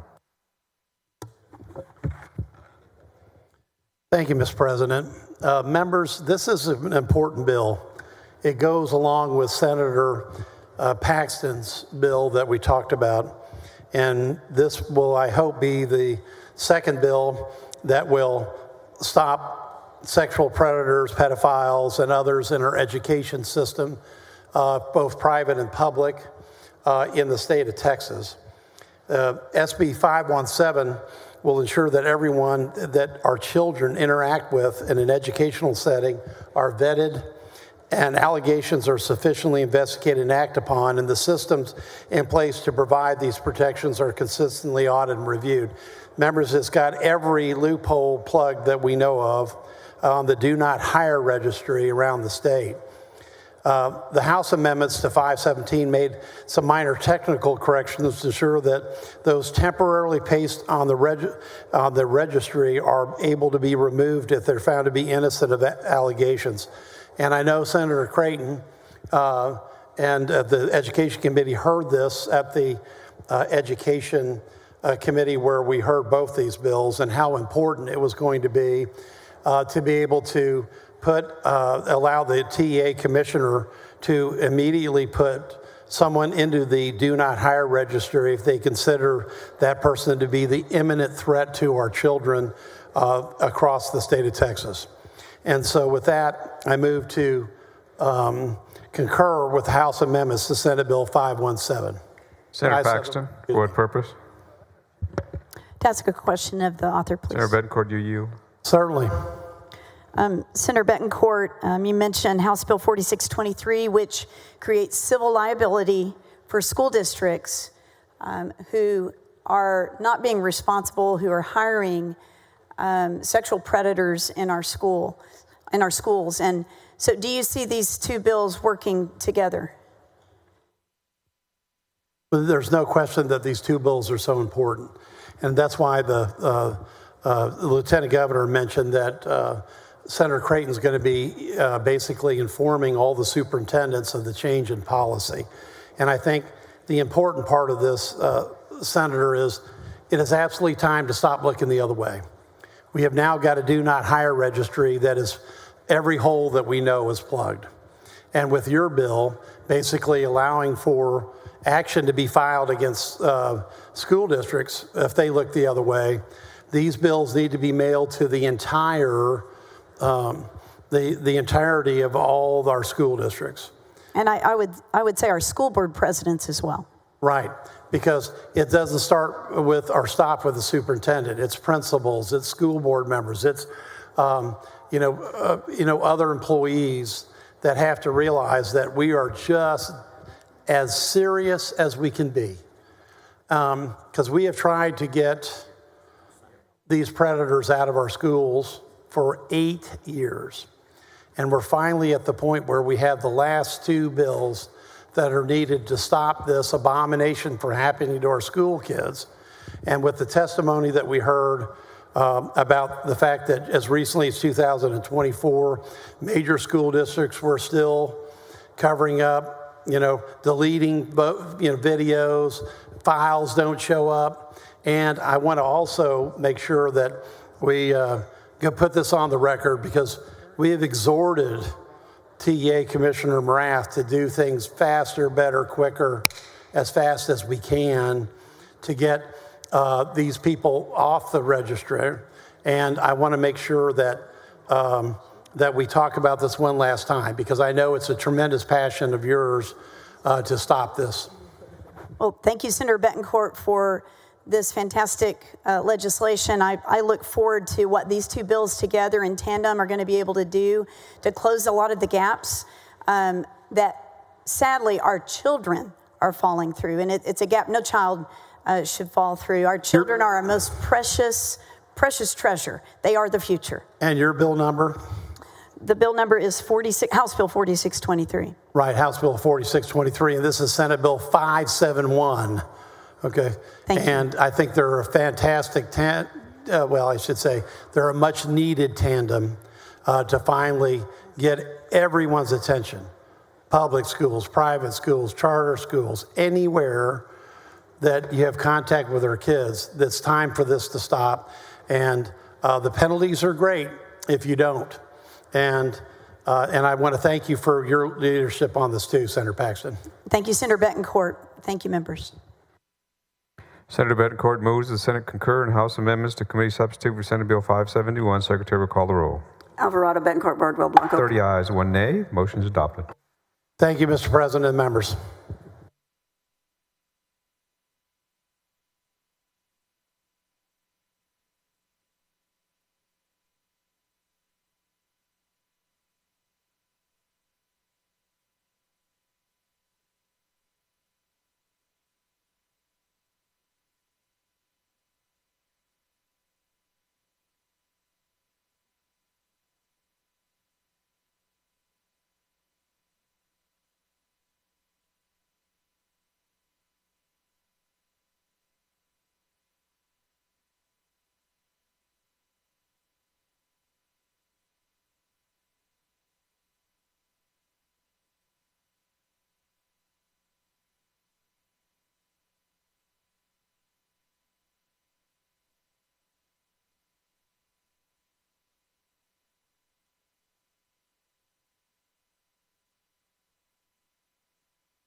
Chair recognizes Senator Betancourt for a motion to concur in House amendments to committee substitute for Senate Bill 2477. Thank you, Mr. President and members. The House made two changes to Senate Bill 2477. The amended House bill was to ensure that the bill harmonizes and didn't supersede Senator Hughes' previously passed SB 840 that we passed out of the Local Government Committee earlier this session. Ensures that the two bills work together to authorize the use of property for multifamily or mixed-use development in any zoning classification that allows office, commercial, retail, warehouse, or mixed-use development. It clarifies our intention to encourage to permit these types of residential projects, which are effectively conversions, to increase housing availability rather than limit them. The House added clarifying language that, except as otherwise provided in the bill, a city may apply its building code, sewer, and water access requirements and stormwater mitigation requirements to a building project. It also clarifies the cities can enforce deed restrictions to the extent authorized by law. These changes are acceptable to the Senate author, so I move concurrence with the House amendments to Senate Bill 2477. Senator Betancourt moves the Senate concur in House amendments to committee substitute for Senate Bill 2477. Secretary, call the roll. Alvarado, Betancourt, Birdwell, Blanco, Campbell. 28 ayes, 3 nays. Motion is adopted. Thank you, Mr. President and members.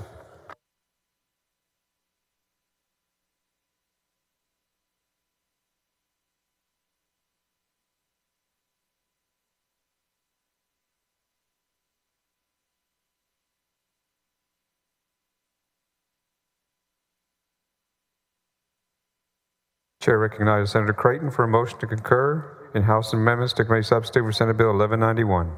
Thank you, Mr. President. Members, Senate Bill 1191 ensures fairness in high school GPA calculations by requiring a standardized method that gives equal weight to AP, IB on-ramps and academic dual credit courses. An amendment was added in the House that clarifies that while AP on-ramps and academic dual credit courses must receive equal weight, workforce-oriented dual credit courses may be weighted differently. These are negotiated changes with the House author and stakeholders, and they are acceptable. Mr. President, I moved that the Senate concur with House amendments on Senate Bill 1191. Senator Creighton moves that the Senate concur in House amendments to committee substitute for Senate Bill 1191. The Secretary will call the roll. Alvarado, Betancourt, Birdwell, Blanco, Campbell. 31 ayes, 0 nays. Motion is adopted.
Chair recognizes Senator Creighton for a motion to concur in House amendments to committee substitute for Senate Bill 2615.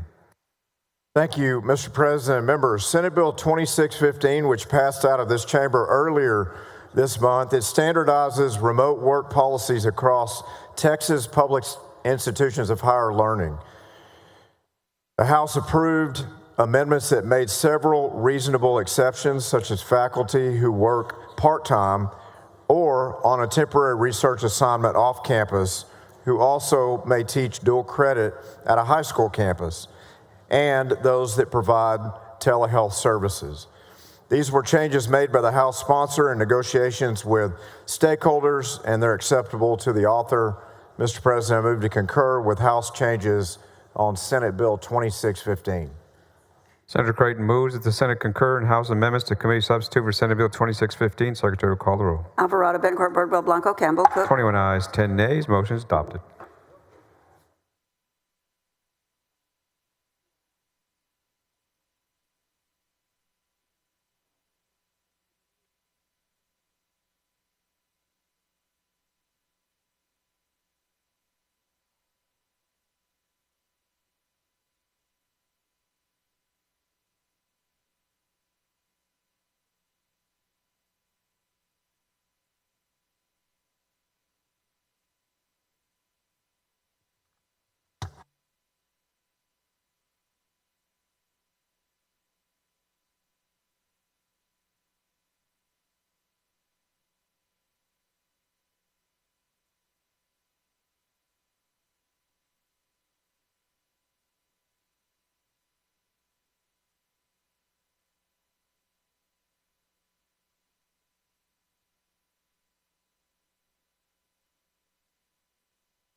Chair recognizes Senator Creighton for a motion to concur in House amendments to Senate Bill 2965.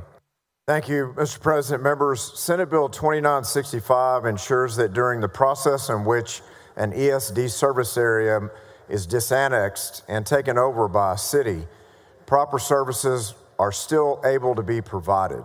An amendment was added in the House that refines that process, including a provision that allows for binding arbitration in a case where a city disagrees with an ESD's determination of service level in that proposed area.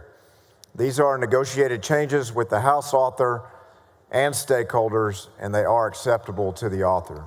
Mr. President, I move the Senate concur with House amendments to Senate Bill 2965. Senator Creighton moves that the Senate concur in House amendments to Senate Bill 2965. Secretary will call the roll. Alvarado, Betancourt, Birdwell, Blanco, 31 ayes, 0 nays. Motion is adopted. Thank you, Mr. President, members.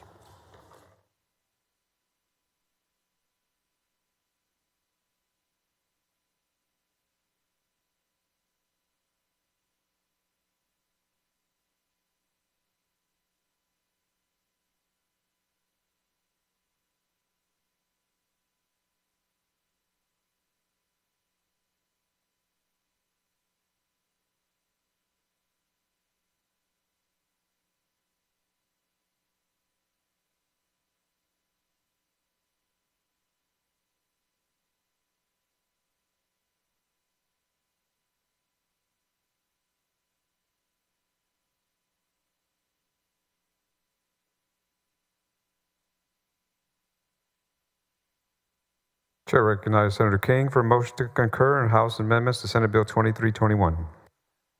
Thank you, Mr. President, members. This bill was one that would make sure that when our large loads are providing backup generation so that they can temporarily go offline when we're short on electricity. We passed this out about a month ago. The House made some good changes to it that clarified that they could do this without violating EPA and to give TCEQ some more discretion in it. And I believe it makes the bill stronger, and therefore I move to concur.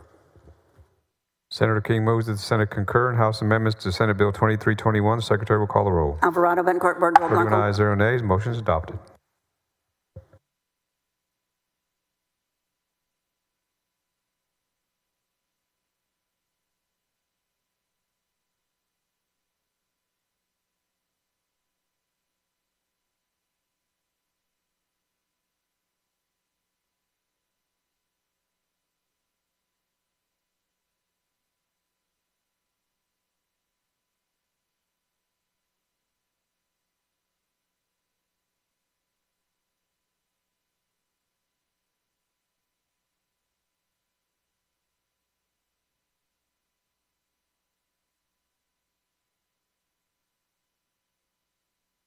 Chair recognizes Senator Eckhart for a motion to concur on House amendments to Senate Bill 973.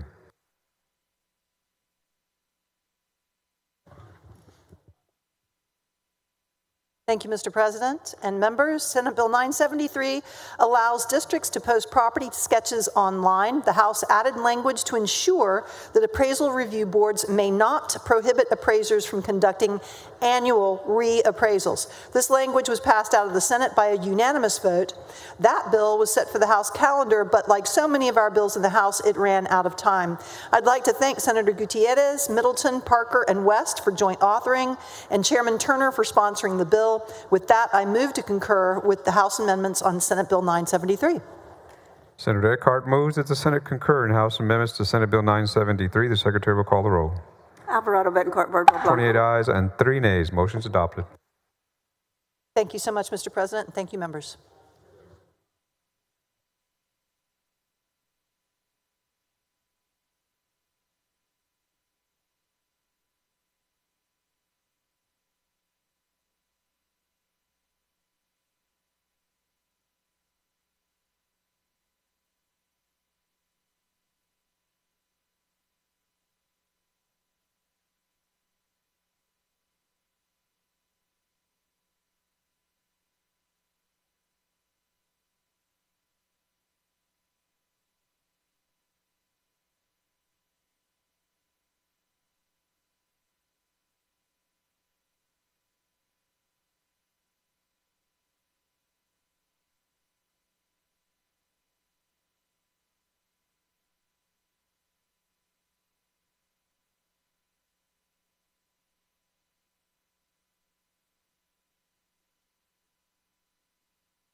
Chair recognizes Senator Creighton for a motion to concur in House amendments to Senate Bill 1723. Thank you, Mr. President. Members, Senate Bill 1723, which passed this chamber 29-1 earlier this month, establishes a rapid DNA pilot program administered by DPS in 2 counties of their choosing. This measure will streamline the existing DNA collection and analysis process, which will save countless lives by preventing violent repeat offenders from harming innocent Texans. The House approved an amendment to Senate Bill 1723 that added the language of committee substitute to Senate Bill 2460, which also passed this chamber 30-1 on the local and uncontested calendar. Committee substitute to Senate Bill 2460, which I also authored, aligns Texas statutes with FBI guidelines, which is required for this pilot program established in this legislation to be implemented. They partner together, in other words, to complete the task. Mr. President, I move to concur with the House changes to Senate Bill 1723. Senator Creighton moves that the Senate concur in House amendments to Senate Bill 1723. The Secretary will call the roll. Alvarado, Bettencourt, Boardwell, Blanco, 30 Campbell. ayes, 1 nay. The motion is adopted.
Chair recognizes Senator Alvarado for a motion to concur in House amendments to committee substitute for Senate Bill 865. Thank you, Mr. President. Members, Senate Bill 865 ensures that school personnel are properly trained in CPR and AED use.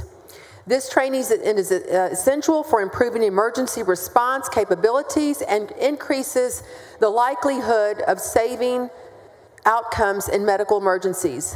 The House added a simple third reading amendment naming it the Landon Payton Act after a student in my district experienced a fatal medical emergency in the presence of untrained staff who lacked the training on these procedures. Mr. President, members, I move to concur. Senator Alvarado moves that the Senate concur in House amendments to committee substitute for Senate Bill 865. The Secretary will call the roll. Alvarado, Bettencourt, Boardwell, Blanco, Campbell, Cook. 31 ayes, 0 nays. Motion is adopted. Thank you, Mr. President, members, and Senator Blanco.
Chair lays out the following resolution. Secretary, read the resolution.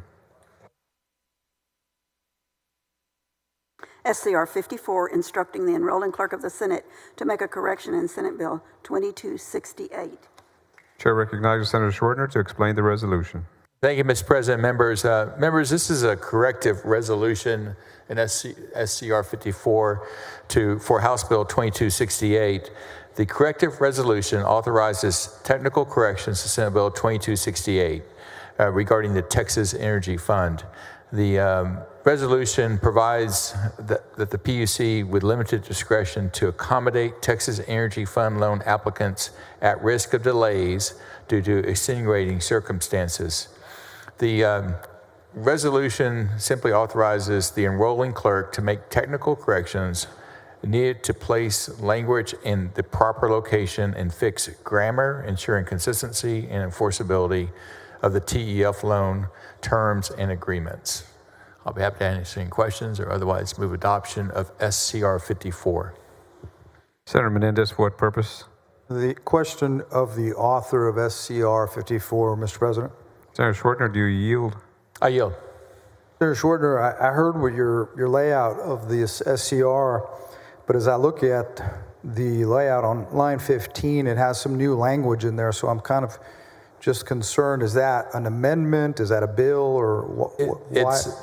No, it's not new language. The language regards municipally owned utilities, and there was an issue in Garland in which they were applying for a TEF loan, and to do so they had to show financial backing.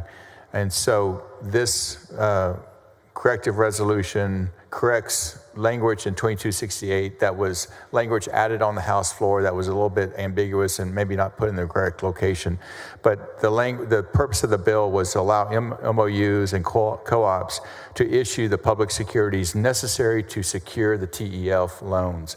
So they won't be able to participate unless this is clarified and the Attorney General can sign off on those type of financial agreements. That's the purpose of the bill, and the correcting resolution corrects some of the language that was maybe quickly added on the House floor. And so that's why I'm offering this corrective resolution. Thank you for answering my question. Yes, Thank sir. you, Mr. President. Senator Schwartner moves adoption of the resolution. Secretary will call the roll. Alvarado, Bettencourt, Birdwell, Blanco, Campbell, Cook. 31 ayes, 0 nays. Resolution is adopted. Thank you, members, and thank you, Mr. President.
Chair lays out the following resolution. Secretary, read the resolution. HCR 168, instructing the enrolling clerk of the House to make corrections in HB 126. Chair recognizes Senator Creighton to explain the resolution. Thank you, Mr. President. Members, House Concurrent Resolution 168 makes clarifying corrections to House Bill 126, the name, image, and likeness legislation we passed off the Senate floor earlier this week. The House took issue with the words consanguinity and affinity having parentheses. And so the parentheses have now officially been removed, Mr. President. And with that, I move adoption of House Concurrent Resolution 168. Senator Creighton moves the adoption of the resolution. Secretary will call the roll. Alvarado, Bettencourt, Birdwell, Blanco, 31 Campbell. ayes, 0 nays. The resolution is adopted.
Chair recognizes Senator Middleton for a motion to concur in House amendments to Senate Bill 413. Thank you, Mr. President. Members, I move that we concur with House amendments to Senate Bill 413. Senate Bill 413 requires school boards to post the approved minutes of regular or special meetings, including each trustee's attendance and votes on the district website within 7 days of the meeting.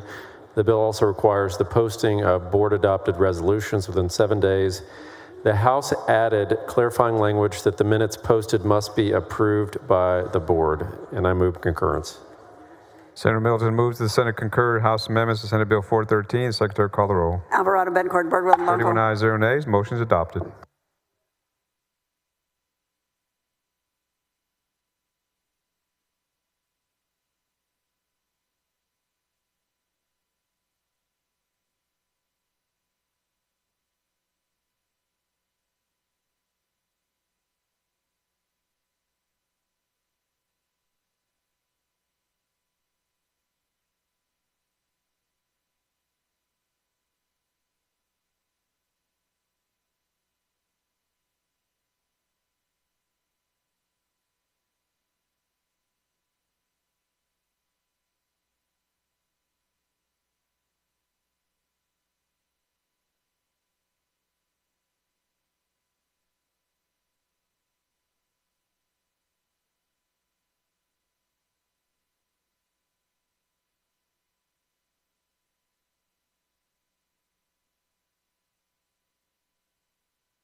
The chair recognizes Senator Huffman for a motion to concur on amendments to SJR 27. Thank you, Mr. President and members. I move to concur with the House Amendments to Senate Joint Resolution 27. Members, the House, the way they changed the Senate bill was they amended the composition of the commission to include 7 public members appointed by the governor with the advice and consent of the Senate, and 6 members of the judiciary appointed by the Texas Supreme Court, also with the advice and consent of the Senate. 2 of the members appointed by the Supreme Court must be trial lawyers, and no 2 appointees may serve as a judge or justice on the same type of court. To ensure a smooth transition for the commission, we staggered the appointment of new members.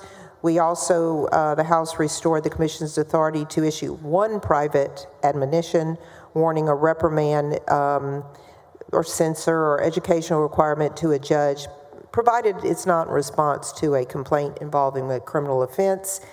Lastly, the House added provisions relating to the review tribunal, which is appointed by the Texas Supreme Court and composed of 7 justices from the Court of Criminal Appeals. And we added a layer of due process for judges sanctioned by the commission and requires that rulings be issued within 90 days. We all know the concerns that we've heard over the years from the state judicial on judicial conduct. We're hoping that this strengthens its authority, ensures that it has robust oversight over the judiciary. We also, as an added note, just so you know, gave them additional funding in the budget so that they would have the resources necessary to implement these changes. I move to concur. Senator Huffman moves to concur on House amendments to Senate Bill SJR 27. Secretary will call the roll. Alvarado, Bettencourt, Birdwell, Blanco, Campbell. 27 ayes and 4 nays. The motion is adopted. Thank you. Thank you.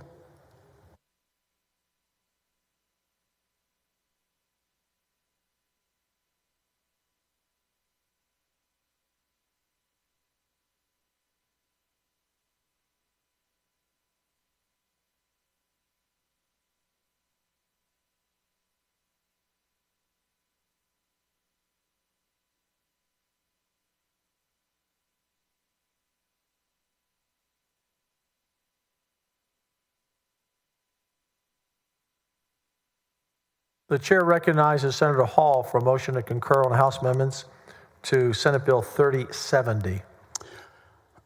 Thank you, Mr. President and members. The good news is Senate Bill 3070 does abolish the Lottery Commission, and it moves the lottery operations to TDLR. It passed the House with the following changes. Decision on whether to abolish the lottery completely is moved to 2029. The Sunset Commission will conduct a limited scope review of the lottery program during the biennium ending in August of 2029. Specifically, Sunset will assess whether TDLR has sufficient tools to ensure the integrity of the game. Sunset will also evaluate the transfer from the Lottery Commission to TDLR and whether the new laws are being enforced and whether TDLR is the appropriate agency to administer the lottery. TDLR will only be required to fingerprint and conduct criminal background checks on employees that have access to sensitive or confidential lottery data instead of the entire agency. TDLR will not take disciplinary action against sales agents that scan a purchaser's driver's license at the point of sale, and TDLR will not pay out a lottery prize unless the prize winner submits forms required by the IRS, and the agency cannot pay the prize winner until the information is verified. Members, well, thank you for all of your support and patience with this bill. Senate Bill 3070 represents a new chapter in our efforts to protect Texans from a vice that takes advantage of the poorest people in our state, but this is not the end of the story. I move to concur with the House amendments to Senate Bill 3070. Senator Hall moves that the Senate concur on House amendments to Senate Bill 3070. Secretary will call the roll. Alvarado, Bettencourt, Birdwell, Blanco. 31 ayes and no nays. The motion is adopted. Once again, Senator Hall, thank you for your leadership for several years on this issue. And the Texas Ranger investigation goes on. And I thank you, Mr. President, for the extra effort you put in to verifying what was going on and the information you helped to move this bill along with. Thank you. Thank you, sir.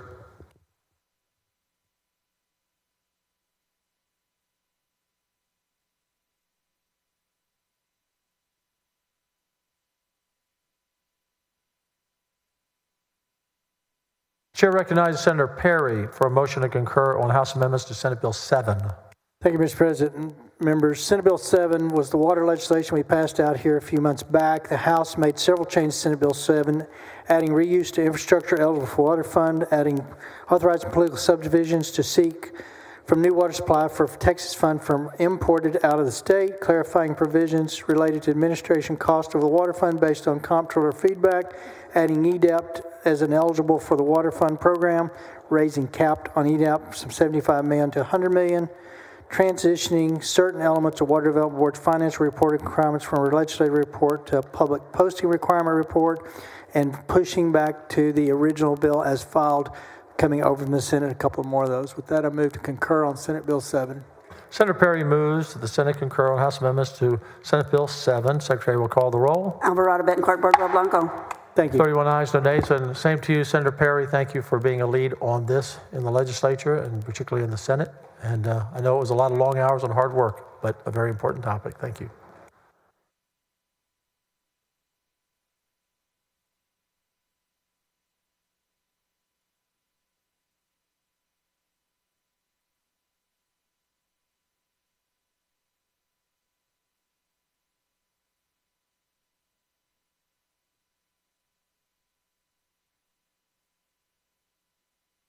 Chair recognizes Senator Zaffarini for a motion to concur on House amendments to Senate Bill 66. Thank you, Mr. President. Mr. President and members, Senate Bill 66 was sponsored by Representative Jeff Leach. It relates to a study on authorizing a supporter under supported decision-making agreement to assist an adult with a disability with legal proceedings. Basically, the amendment in the House directed the Office of Court Administration to study how supporters in legal proceedings affect attorney-client privileges for adults with disabilities. Mr. President, it's an acceptable amendment, and I move to concur. Senator Zaffarini moves that the Senate concur on House amendments to Senate Bill 66. Secretary will call the roll. Alvarado, Betancourt, Boardwell. 31 ayes, no nays. The motion is adopted. Thank you. Thank you, Mr. President and members.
Chair recognizes Senator Eckhart for a motion to concur on House amendments to Senate Bill 974.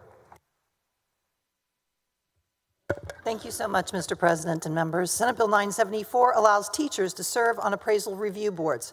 The House added really good language to prohibit ex parte communications between the school district and the teachers serving on the appraisal review board. Of course, note that teachers do not have any budget-making authority or taxing authorities responsibilities. This is an important safeguard to prevent the ex parte communication between school board members who do have such authority and teachers who would serve on the ARB. I'd like to thank Chairman Betancourt, Senators Cook, Gutierrez, Paxton, and West for joint authoring, and Chairman Turner for sponsoring this bill. With that, I move to concur with the House amendments on Senate Bill 974. Senator Eckhart moves that the Senate concur on House amendments to Senate Bill 974. Secretary call the roll. Alvarado, Betancourt, Boardwell, 23 ayes, 8 nays. The motion is adopted. Thank you. Thank you, Mr. President, and thank you, members.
Senator Flores, you're recognized for a motion to concur on the House amendments to Senate Bill 1300.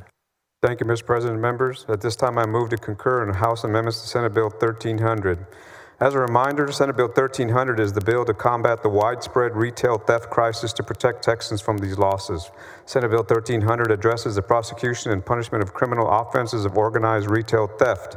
The bill seeks to provide a more robust legal framework to deter organized retail theft by enhancing the penalties and clarifying the legal procedures involved in prosecuting such offenses. The bill, as it was sent to the House, included a possible punishment range of life sentence or a minimum of 15 to 99 imprisonment and up to a $250,000 fine if the organized retail theft was $300,000 or more. Representative Wally added an amendment to remove the life sentence option, the minimum 15-year sentence, and the $250,000 fine for retail theft in excess of $300,000. The bill now provides that any retail theft in excess of $150,000 will be first-degree felony, which will make it a maximum punishment range typical of first-degree felonies. This amendment is acceptable, and I recommend that the Senate concur. Senator Flores moves that the Senate concur on House amendments to Senate Bill 1300. Secretary, call the roll. Alvarado, Betancourt, Birdwell. 29 to 2. The motion is adopted. Thank you.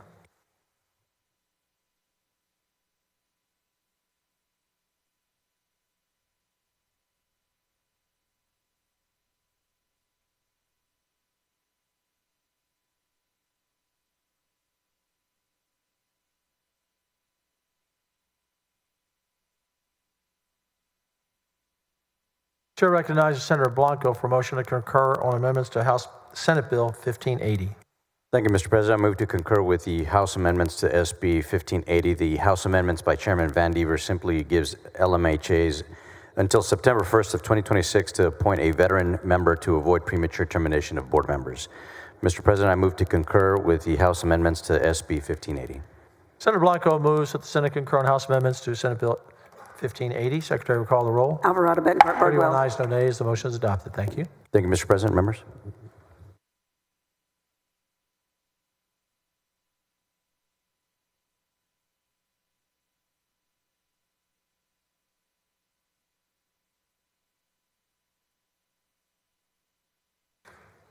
Senator Betancourt, you're recognized for a motion to concur on House amendments to Senate Bill 1567.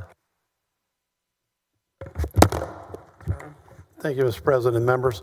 Senate Bill 1567 was amended in the House to add a bracket that would make it applicable only in home rule municipalities with a population of less than 250,000 and have higher education campus with a student enrollment of more than 20,000.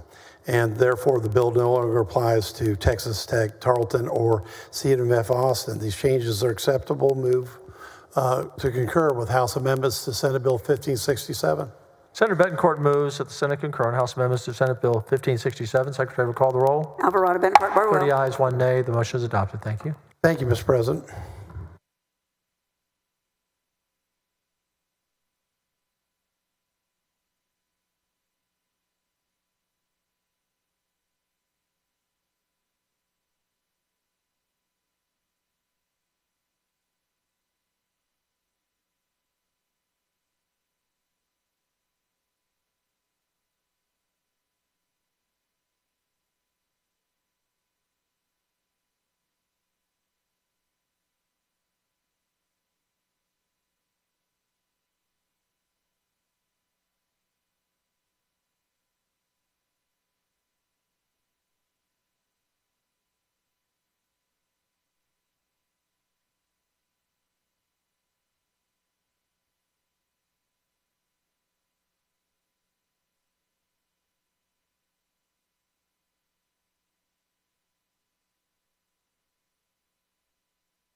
The chair recognizes Senator Zaffarini for a motion to concur on House amendments to Senate Bill 1946. Thank you, Mr. President. Mr. President, members, I move that the Senate concur with the House amendments to Senate Bill 1946, which relates to the creation of a family violence criminal homicide prevention task force. Members, the House added an amendment that would allow the governor to appoint the members of the task force, designate the governor as the presiding officer of it, and ensure information collected for it is only publicly available information that is not privileged, confidential, or otherwise prohibited from disclosure by law. The amendment is acceptable, and I move to concur. Senator Zaffarini moves that the Senate concur on House amendments to Senate Bill 1946. Secretary, call the roll. Alvarado, Betancourt, Birdwell, Blanco. 30 ayes and 1 nay. The bill passes. The motion is adopted. Thank you.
Chair recognizes Senator Hagenbu for a motion to concur on House amendments to Senate Bill 2807.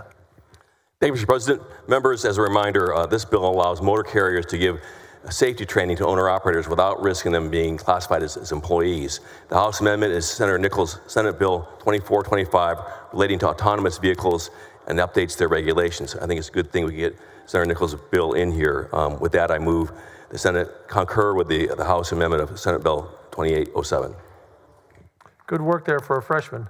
Senator Hagenbu moves that the Senate concur on House amendments to Senate Bill 2807. Secretary will call the roll. Alvarado, Betancourt, Birdwell. 30 ayes, 1 nay. The motion is adopted. President, thank you, members.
Chair recognizes Senator West for a motion to concur on House amendments to Senate Bill 3039.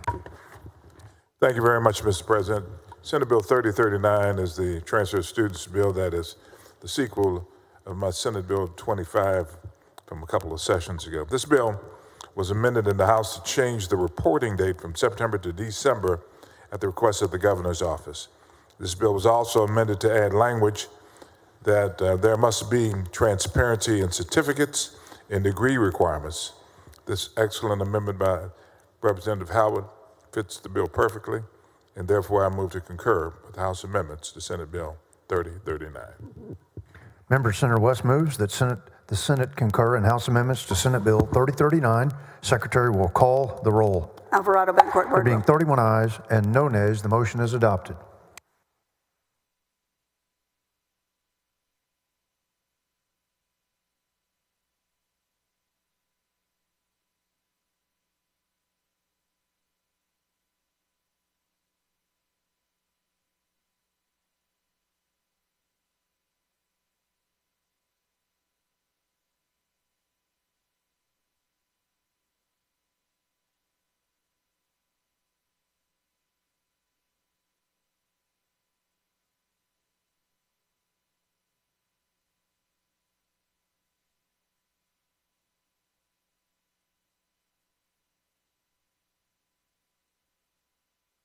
Chair recognizes Senator Betancourt for a motion to concur in House amendments to Senate Bill, Committee Substitute Senate Bill 506. Thank you, Mr. President. Members, House amendments to 506 removed a potential constitutionally questionable concern on a petition process, added a 3-day deadline for the city to resubmit the petition, assuming that the review process established SB 506 does not impact an election notification deadlines already in statute. And lastly, ensures the city isn't responsible for legal fees or court proceedings for legal challenges if the ballot proposition language has gone through the review process and been approved by Secretary of State's office.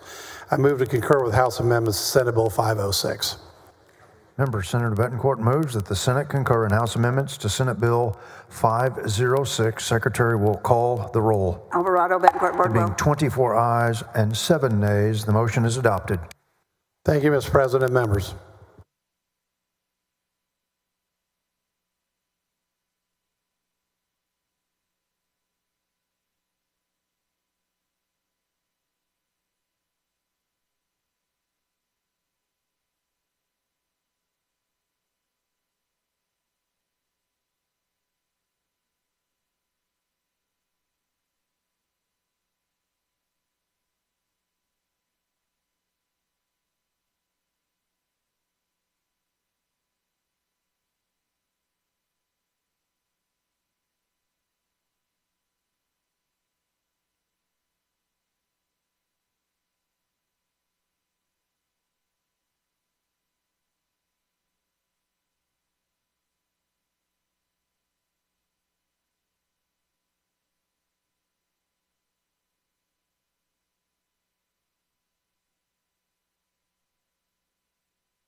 Chair recognizes Senator Parker for a motion to concur in House amendments to Senate Bill 1964.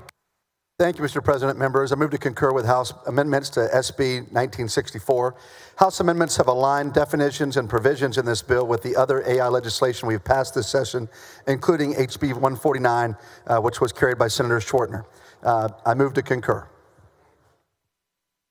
Members, Senator Parker moves that the Senate concur in House amendments to Senate Bill 1964. Secretary will call the roll. Alvarado, Betancourt. Being 30 ayes and 1 nay, the motion is adopted. Thank you, Mr. President. Members.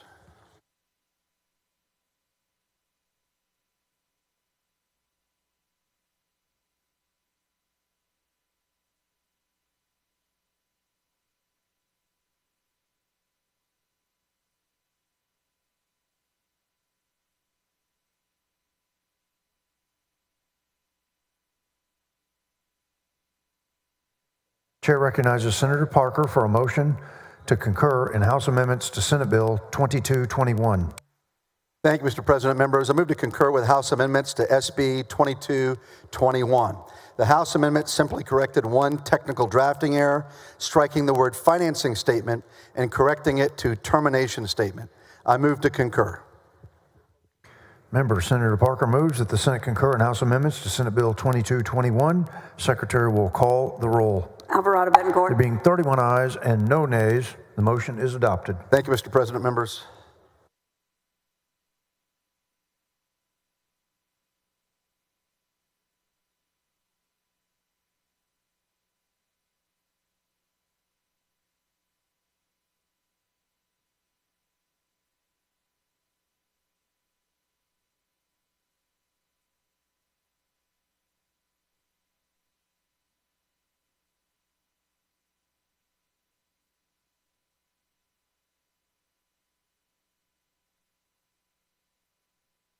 Chair recognizes Dean Zafrini for a motion to concur in House amendments to Senate Bill 3047. Thank you, Mr. President. Mr. President, members, I move that the Senate concur with Senate Bill 3047, sponsored by Representative Cheryl Cole. It relates to access to and use of certain criminal history record information. Members. The House added an amendment with language that ensures 3047 reflects the standard MUD template, and they also added the Rivers Marketplace Municipal Management District and Wolf Creek Municipal Managed District. We ensured with the Local Government Committee, chaired by Senator Betancourt, that the template was followed. The amendments are acceptable, and I move to concur. Members, Dean Zafrini moves that the Senate concur in House amendments to Senate Bill 3047. Secretary will call the roll. Alvarado Betancourt, Birdwell Blanco. There being 27 ayes and 4 nays, the motion is adopted.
Chair lays out the conference committee report on Senate Bill 2601. Secretary will read the caption.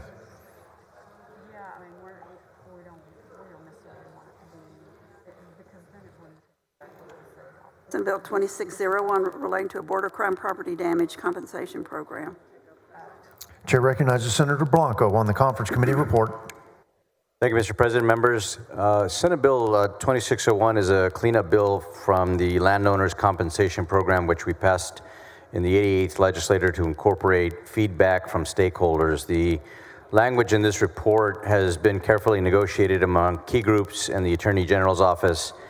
To that end, the conference committee report rectified the differences between the Senate and the House version by keeping the program name as it is in the Senate, restoring the legal term real property in crucial parts of the bill, expanding reimbursement under this program for damages to livestock, timber, and crops up to $10,000, removing duplicative and burdensome language for law enforcement, and then tightening up funding sources and restoring the expiration provision of the program.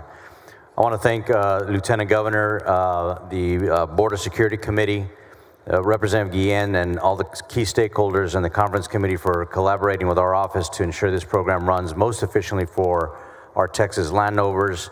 Mr. President, I move adoption of the conference committee report for Senate Bill 2601. Members, Senator Blanco moves adoption of the conference committee report on Senate Bill 2601. Secretary will call the roll. Alvarado, Bettencourt, There Bardwell. being 31 ayes and no nays, the conference committee report on Senate Bill 2601 is adopted. Thank you, Mr. President and members.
Chair lays out the Conference Committee report on Senate Bill 2011. Secretary will read the caption. House Bill 2011 relating to the right to repurchase from a condemning entity certain real property for which ad valorem taxes are delinquent. Chair recognizes Senator Paxton on the Conference Committee report. Thank you, Mr. President and members. I move adoption of Conference Committee report for House Bill 2011. This bill provides the original owner or their family the opportunity to repurchase property they've lost through eminent domain if the entity that acquired the property fails to pay property taxes on that acquired property. The Conference Committee report fixed a drafting error on an amendment added in the Senate. I move adoption. Member Senator Paxton moves adoption of the Conference Committee report on HB 2011. Secretary will call the roll. Alvarado Bencourt. There being 31 ayes and no nays, the Conference Committee report is adopted. Thank you, Mr. President, and thank you, members.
Chair recognizes Senator Hinojosa of Hidalgo for a motion to concur in House amendments to Senate Bill 437. Thank you, Mr. President and members. Senate Bill 437 is the bill that the Senate passed unanimously here in the Senate. It updated the criteria for assessing civil and administrative penalties against chemical dependency treatment facilities by adding new factors for consideration, including a facility's ability to pay, its capacity to continue operations after paying a penalty, and the degree of culpability in the violation. The House added an amendment that relates to instructor-led training for certain health care facility employees, updating the statute to include the option for electronic live interaction between instructors and employees. Mr. President, I move to concur on the House amendment to Senate Bill 437. Members, Senator Hinojosa moves that the Senate concur in House amendments to Senate Bill 437. Secretary will call the roll. Alvarado Bencourt. There being 30 ayes and 1 nay, the motion is adopted. Thank you, Mr. President.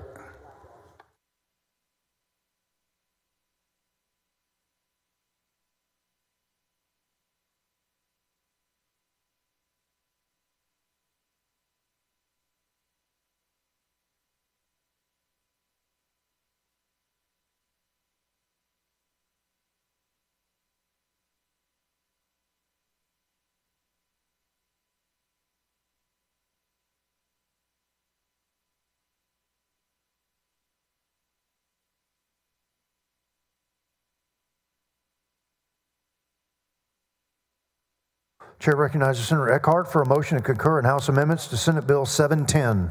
Thank you, Mr. President and members. This bill allows certain municipal commissions to also utilize online message boards under the Texas Open Meetings Act. We passed this bill out of the Senate with a unanimous 31-0 vote. Chairman Bell in the House added language that expanded the use of online message boards to any municipal commission if the City Council authorizes them to do so. I believe these changes strengthen the bill and expand its reach, and I move to concur with the House amendments to Senate Bill 710. Members, Senator Eckhart moves that the Senate concur in House amendments to Senate Bill 710. Secretary will call the roll. Alvarado, Bencourt, There Boardwell. being 31 ayes and no nays, the motion is adopted. Thank you, Mr. President, and thank you, members.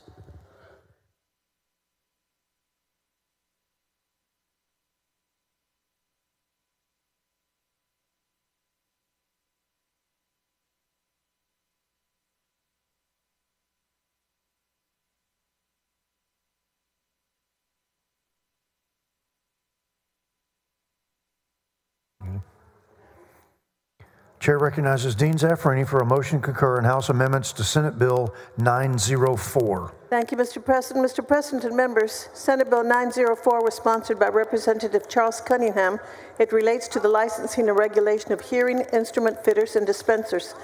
The House added an amendment that would clarify that a medical evaluation to determine whether a minor requires a hearing instrument should, whenever practicable, be conducted by an ear specialist. The amendment is acceptable, and I move to concur.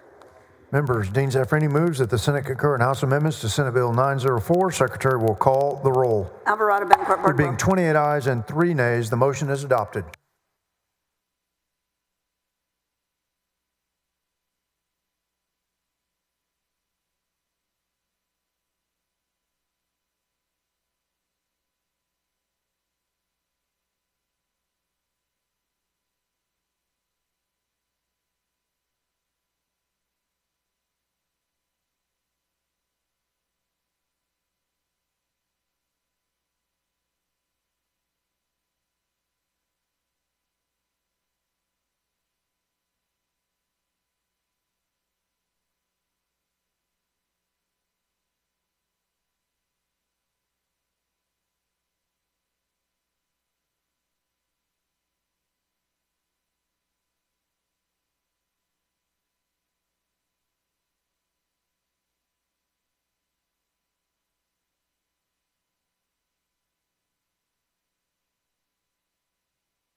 Chair recognizes Dean Zaffarini for a motion to concur in House amendments to Senate Bill 905. Thank you, Mr. President. Mr. President, members, Senate Bill 905 also is sponsored by Representative Charles Cunningham, and it relates to the licensing and regulation of speech language pathologists and audiologists. It adds the House added the exact language that we added in the previous amendment I just explained. It is acceptable, and I move to concur. Members, Dean Zaffarini moves that the Senate concur in House amendments to Senate Bill 905. Secretary will call the roll. Alvarado, Bencourt, There being Boardwell. 31 ayes and no nays, the motion is adopted. Thank you, Mr. President and members.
Chair recognizes Senator Middleton for a motion to concur in House amendments to Senate Bill 1504.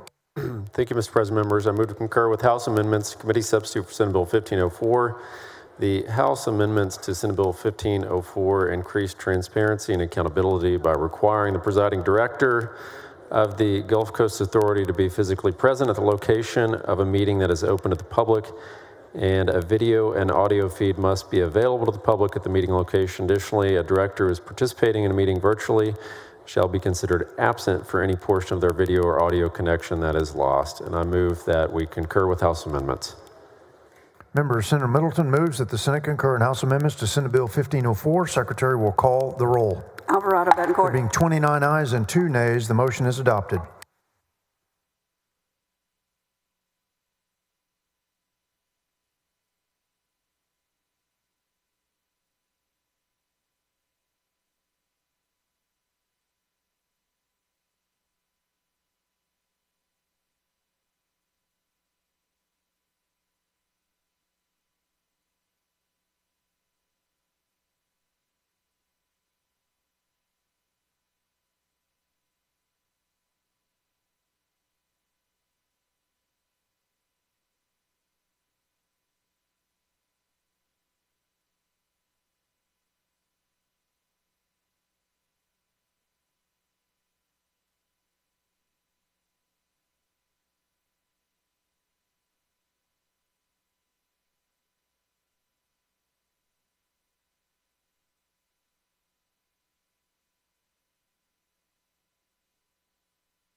Members, we're almost through. The chair lays out the conference committee report on Senate Bill 300, House Bill 300, excuse me.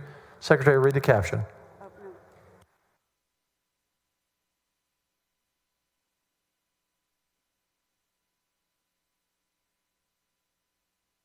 House Bill 300, relating to the Texas Armed Services Scholarship Program. Chair recognizes Senator Hancock on the conference committee report.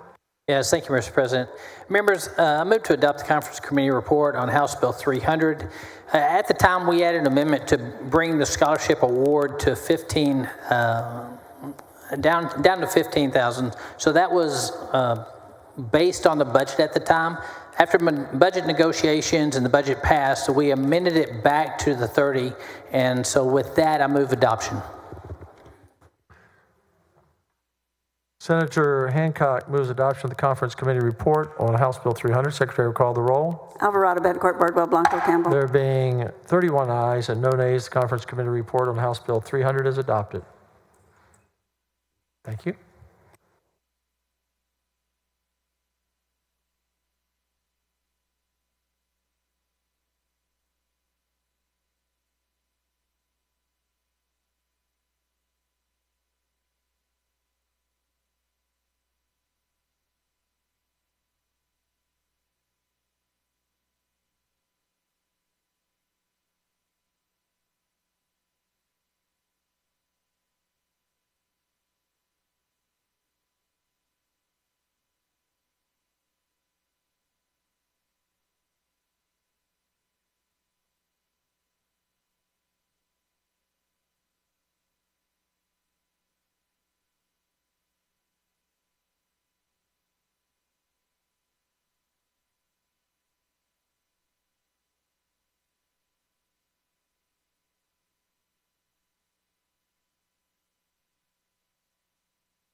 The chair recognizes Senator Huffman for a motion to concur on House amendments to Senate Bill 293. Mr. President, members. Committee substitute for 293. Thank you. Mr.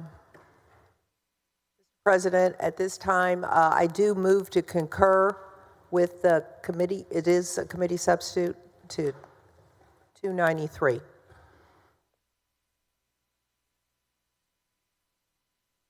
Yeah, it's just a Senate bill. There was a CS extra on there. It's just Senate Bill 293.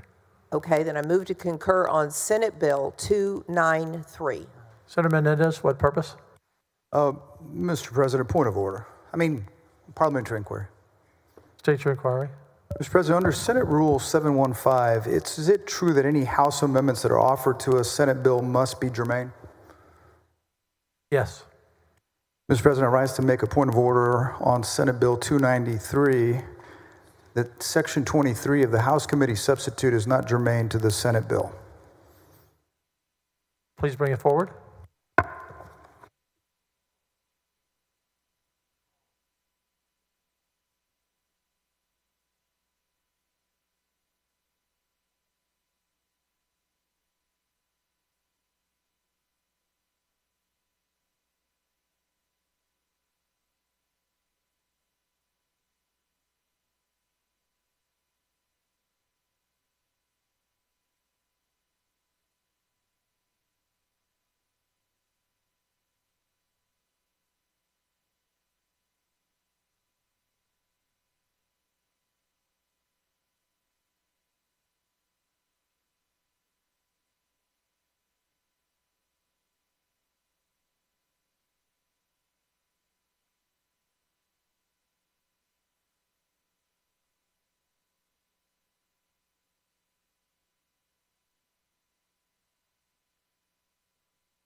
Members, the point of order is well taken and sustained.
Members, the chair recognizes Senator Betancourt for a motion.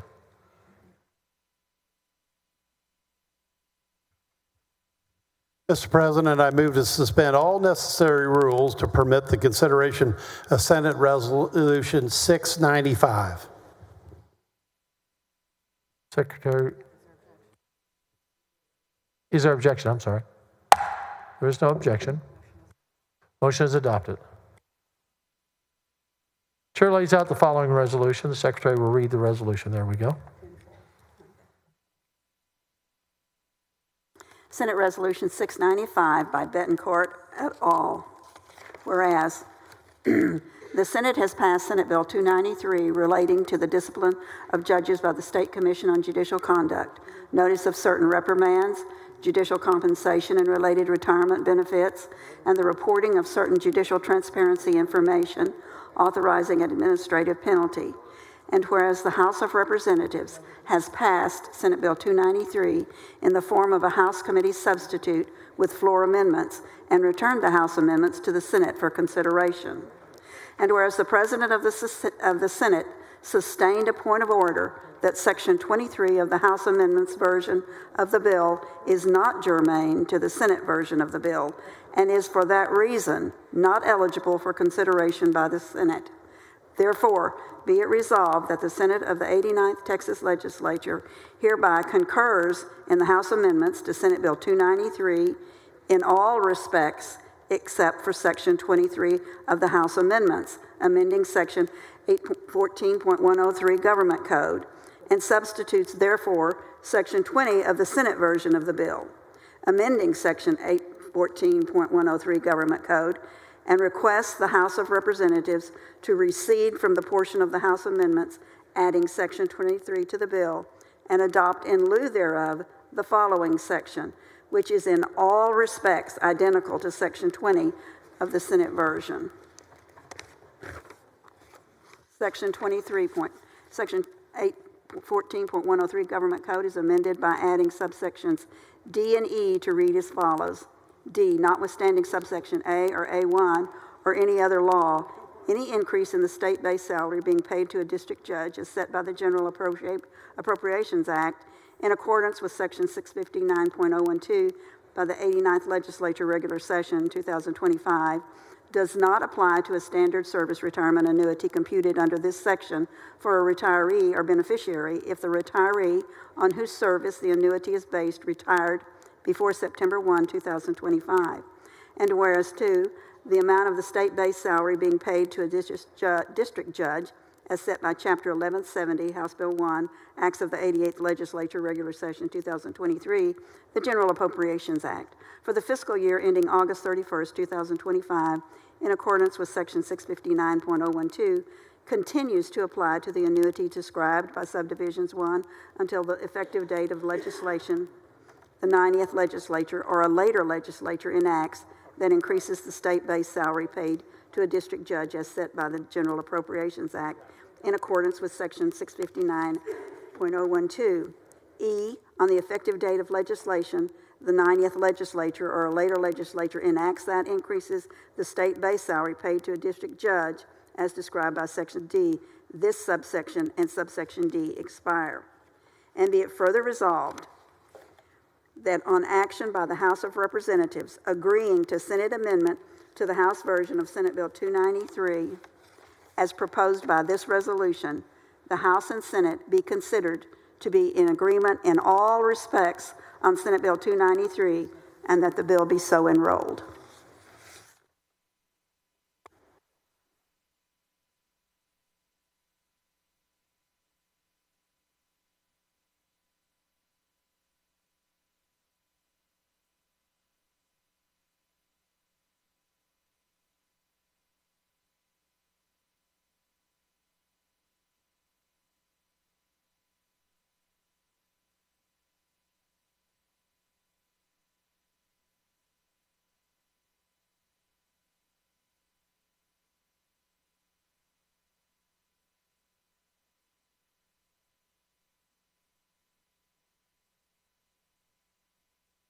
Senator West, what purpose? Question of the author of the resolution. Do you yield? Certainly. I want to make certain what I heard our secretary read. The Senate, based on this resolution and the 30 of the senators that have signed on as co-authors, or 29, including yourself being 30, as co-authors of this resolution, are supporting this resolution. Is that what I'm seeing? That is correct. Okay, and one of the biggest issues in contention is whether the Senate will be adopting a pay raise for our judges. Is that correct? Yes, by the definition of Senator Huffman's layout. That's correct. Could you hold your microphone up closer? Yes, by obviously described in Senator Huffman's layout. And we've had judges calling each and every one of us, texting us, communicating with us all day as it relates to what will the Senate do and asking us to support their pay raises. Is that correct? That's correct, because the effect of this resolution will be for the Senate to obviously support the pay raise and adopt that language with the exception of the non-germane portion of the bill. And so for those judges, and we know they're looking right now, they will see exactly what action we will take as a Senate momentarily in supporting the judiciary. Is that correct? That's correct, Senator West. Thank you very much.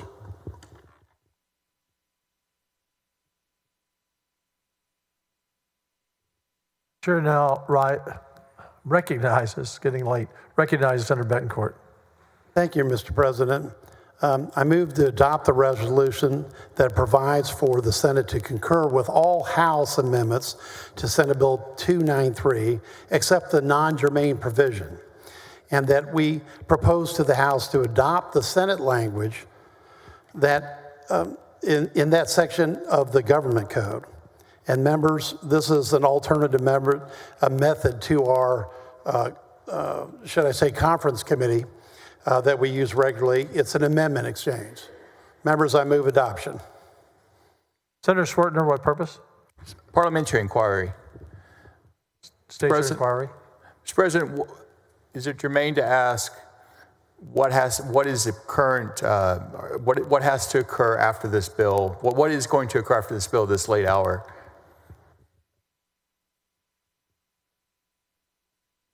For this bill to become law?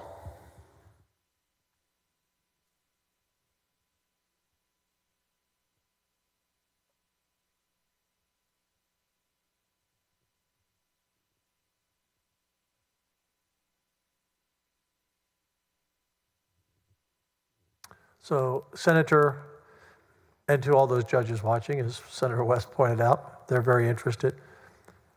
What this resolution says, if adopted, is we're in agreement with all the amendments that the House added to the bill, with the exception of one amendment that is clearly not germane.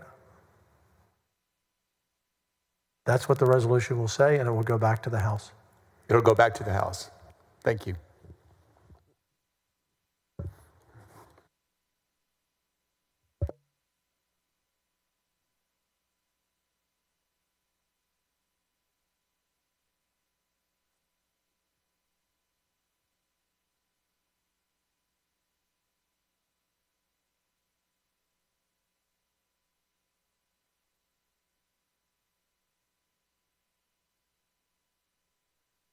So again, to be clear, we agree with all the House amendments, except the one that's not germane.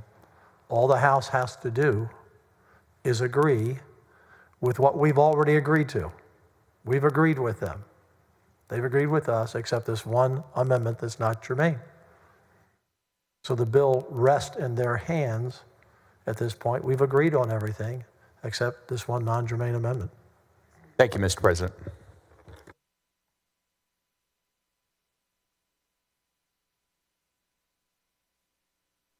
Yeah, so this is the only issue standing between the judges getting a pay raise. This is the only issue. So we urge the House to agree to the Senate language in this resolution. And then the bill can be enrolled and sent to the governor by tomorrow afternoon. Senator Hinojosa of Hidalgo. Thank you, Mr. President. Just What a point purpose? of inquiry and clarification. We actually agree with the pay raises that was sent over by the House. Yes, we do. Thank you. Yes, yeah. The whole purpose of this resolution is we are in agreement with, and we're concurring with what the House put in for the raises. I just want to make clear that we are agreeing with the pay raises for the judiciary. We're not touching that part. Correct. Thank you, Mr. President. Any other questions? You're recognized. Do you want to close on the resolution? Thank you, Mr. President. Again, members, this is a resolution based on an amendment exchange format. So we have agreed with the House on their amendments to Senate Bill 293, except for the one non-germane provision that the President has already ruled on a parliamentary order. And at this point in time, make it very clear that we are supporting a pay raise for the judiciary and in this bill, with the exception of one non-germane section. And with that, I move adoption. Secretary will call the roll. Alvarado, Bettencourt, Birdwell, Blanco, Campbell. 30 ayes, 1 president not voting. The resolution is adopted. Thank you, Mr. President and members.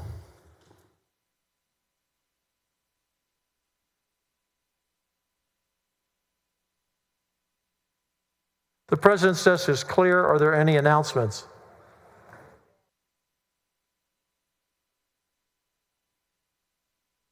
The chair recognizes the Dean of the Senate for a motion. Thank you, Mr. President. Mr. President and members, I move that the Senate recess until 12 p.m. Saturday, May 31st. Any objection? The chair hears none. The Senate stands in recess until 12 p.m. Saturday, May 31st. Thank you, members.